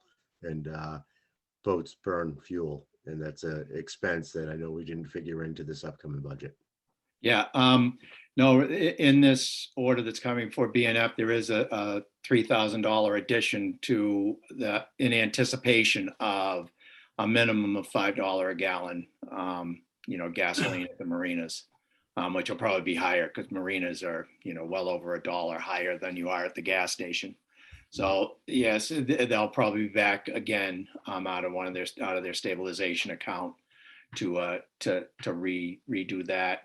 They built in there's $10,000 for those moorings out at Niles. They built in the inflated cost of chain, and same with the new mooring balls, $6,700 for that, plus the inflated cost of chain. They've added those. Those have been figured in, but they may not be as high. The figures now, the estimates now may be lower than what it's going to be. So we'll probably see that back again. You're right. But they do have money in the stabilization account. We'll see what happens. They got to bond. I mean, the new boat is still probably 1.5 years away before that has to start getting come out of there. But so has that been ordered? Yes, it's been ordered. Good. So the placeholder is in. Yep. So I think as you get closer is when you sign the contract. But yeah, good point, Sean, that's gonna eat up a lot more of the budget because those things are not, that fuel efficient. So the launches just sips fuel. It's got a 3 or 4 cylinder Yamaha in their diesel. So it just, can run all day on a gallon of gas, a gallon of diesel, but the outboards, they're not that fuel efficient. Excellent. Thank you, Councilor Gross. Councilor Worthley. Yes, Councilor Gross, first, thank you for the work you've done on the Waterways Board and your work as liaison. I had raised an issue at a Budget and Finance meeting when we were voting on the funding for the boat. And we talked about fire suppression, and I understand I have no say or input or expertise in this, so I'm not going to make my case here. But the fire chief had said that it would be helpful to have fire suppression on the boat, and I don't know where it stands. He was going to bring it up to the meeting with the mayor. He told me he forgot and was going to again. Is this something that you can comment on or bring to the Waterways Board? Or I mean, the only comment I have on it is that it goes to the administration and the harbor master's office, that they're to sort that out, whether or not in consultation with the fire chief and how that's all going to get funded. Because there would have to be MOUs between it, there'd be training, there would be maintenance. It's being put on a platform that's out of an enterprise fund, so then that has to be taken into consideration also. So there's a lot of moving parts on it. So I think I don't know if that decision has to be made, in the next few months, because it's still, just sitting in a placeholder. They haven't even started anything on it yet. So, but that is a point that I will ask, I will follow up on that. thank you. Yep. Tony, I got a quick question on the kayak racks. The kayak racks, in terms of money received, occurs just like moorings, correct? Where Correct. the city just sends bills out, even if the kayak's been sitting on the rack all winter. Well, they're supposed to be gone. Mhm. And I think we have a fine mechanism in there if they're not gone. So there shouldn't be any in the racks, but there may be. But yes, whether you have a kayak in there or not, I think there is a habitual use, same as you have to keep a boat on a mooring for 30 days. You have to have a kayak in the rack for 30 days because now when it first started, there wasn't a wait list, but I'm sure there's a growing wait list now in the popular areas, Lanes Cove in particular. Yeah. It has them, and Rocky Neck also has them. Great. They're really popular. They're wonderful things. Great enhancement. Yeah. Really nice. And also, in order to have your kayak in a rack, you have to have an identification sticker on it. And people were saying they were peeling off and stuff, but it was because people had contaminants on the hull itself before they applied it. If you apply it correctly, if they knew that there was going to be a ramification, if that identification wasn't there, because there's been thousands of hours up and down the coast wasted on finding kayaks that are just floating.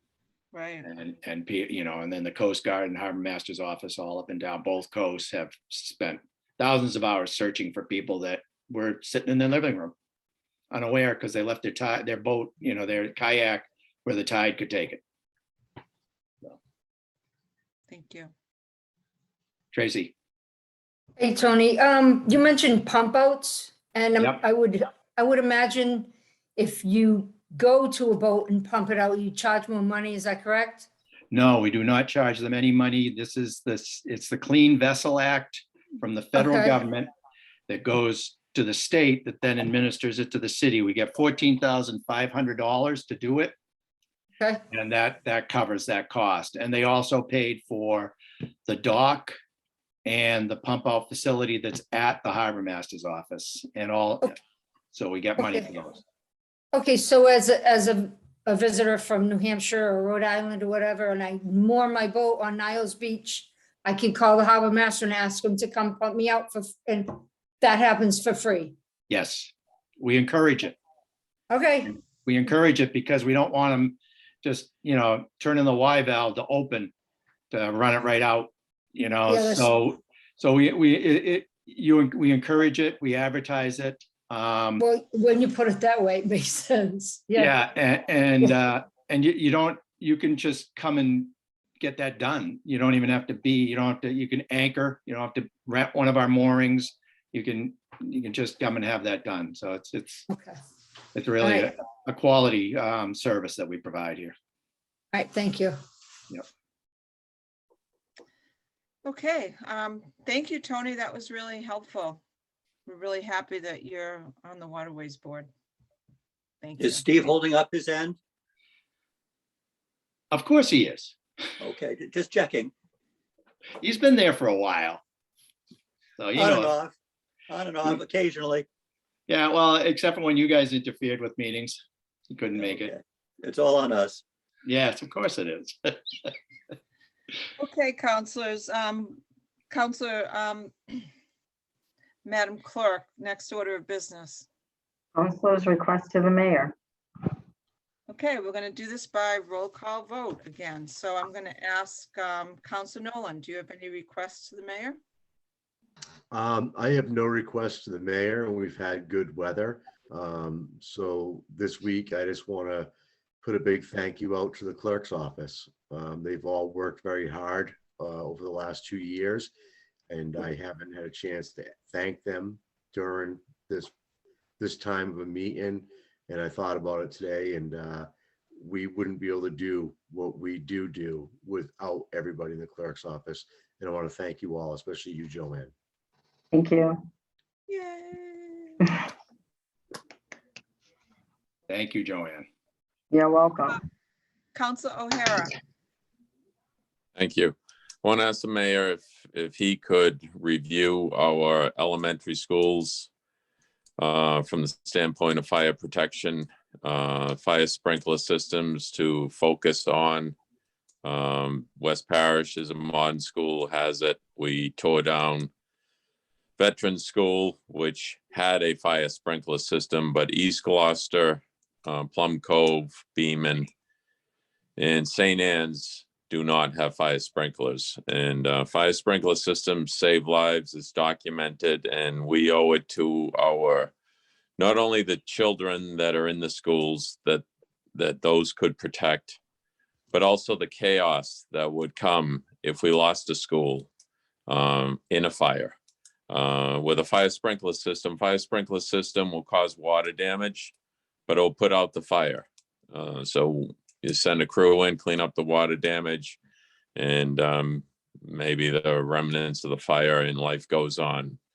But this is a major problem. In 2022, these schools are left unprotected and our children are left unprotected. So I asked the mayor to look into that and see what we can do about making our children safe and our schools safe. Thank you.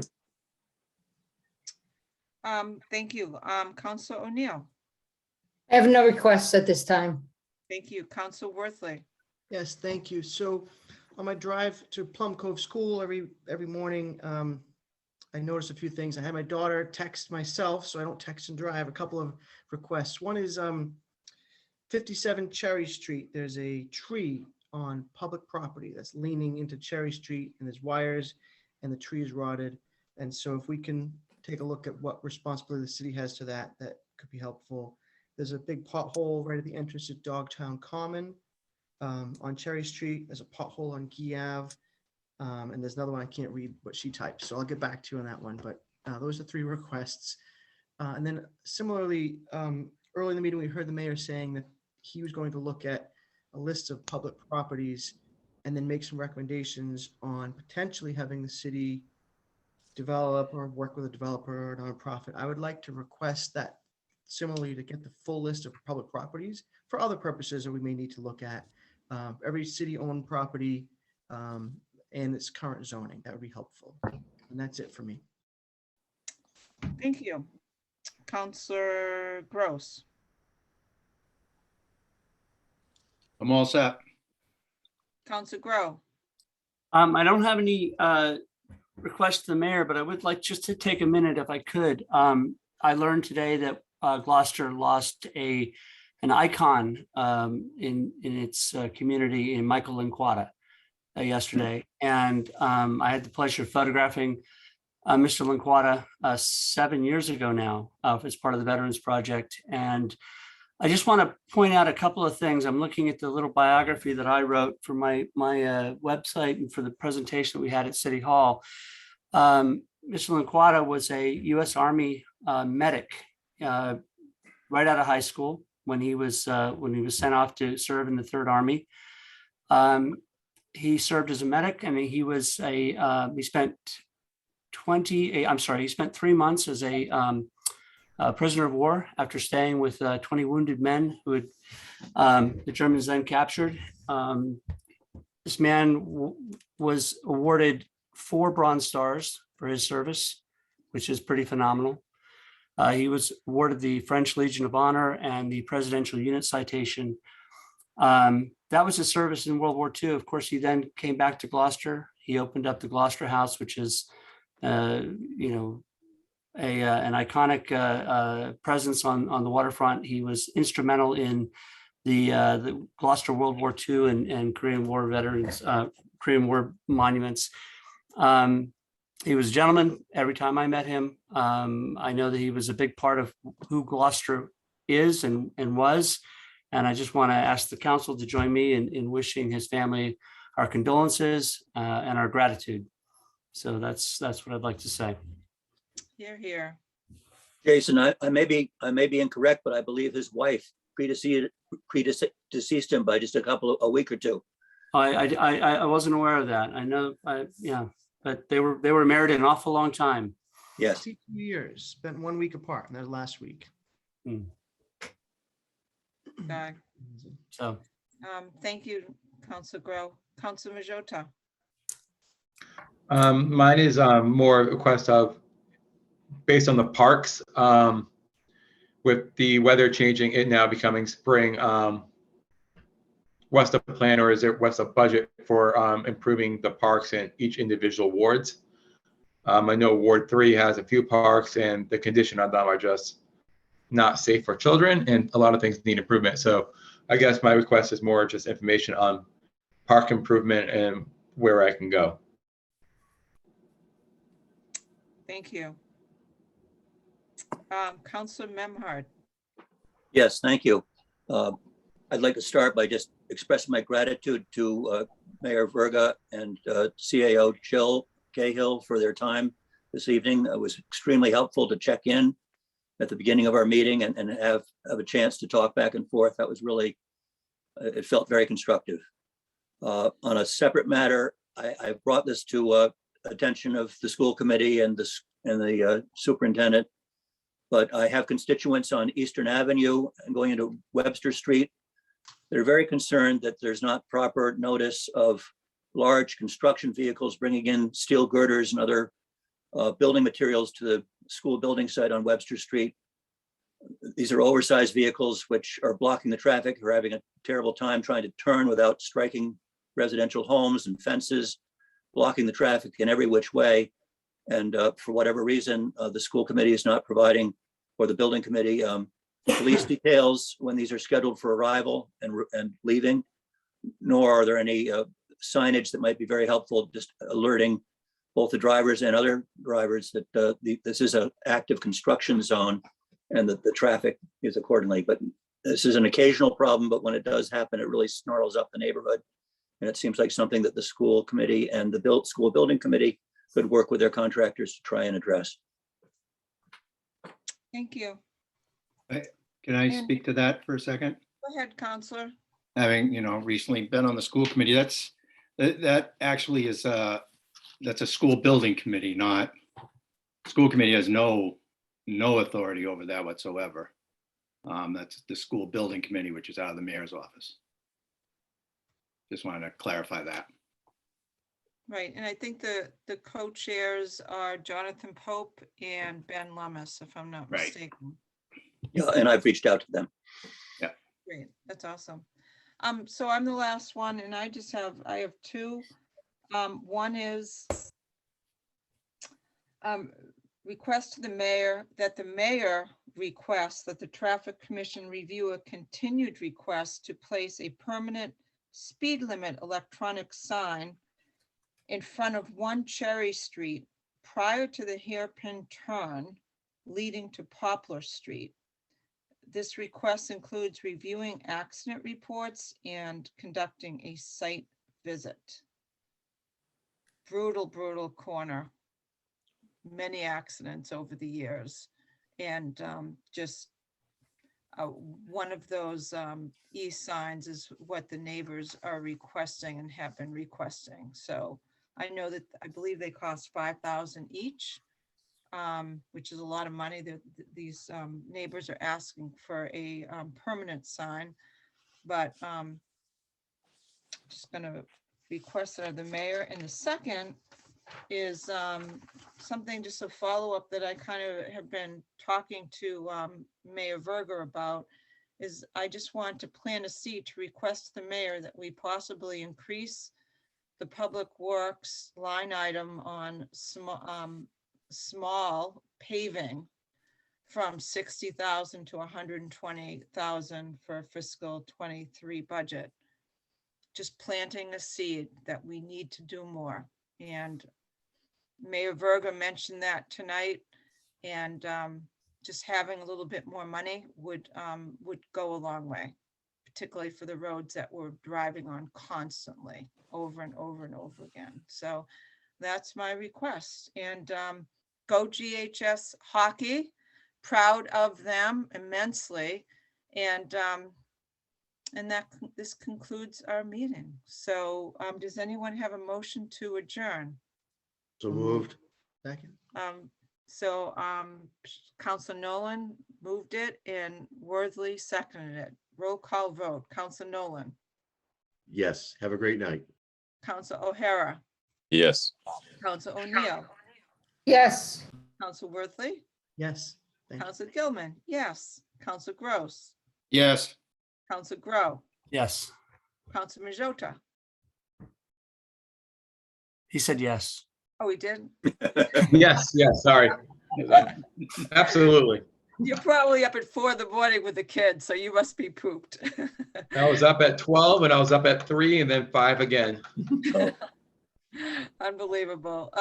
Council Memhard, I'd say yes, and I'd also like to say thank you all, because I really thought that this was a thoughtful and productive evening, even though we didn't get to the public hearings.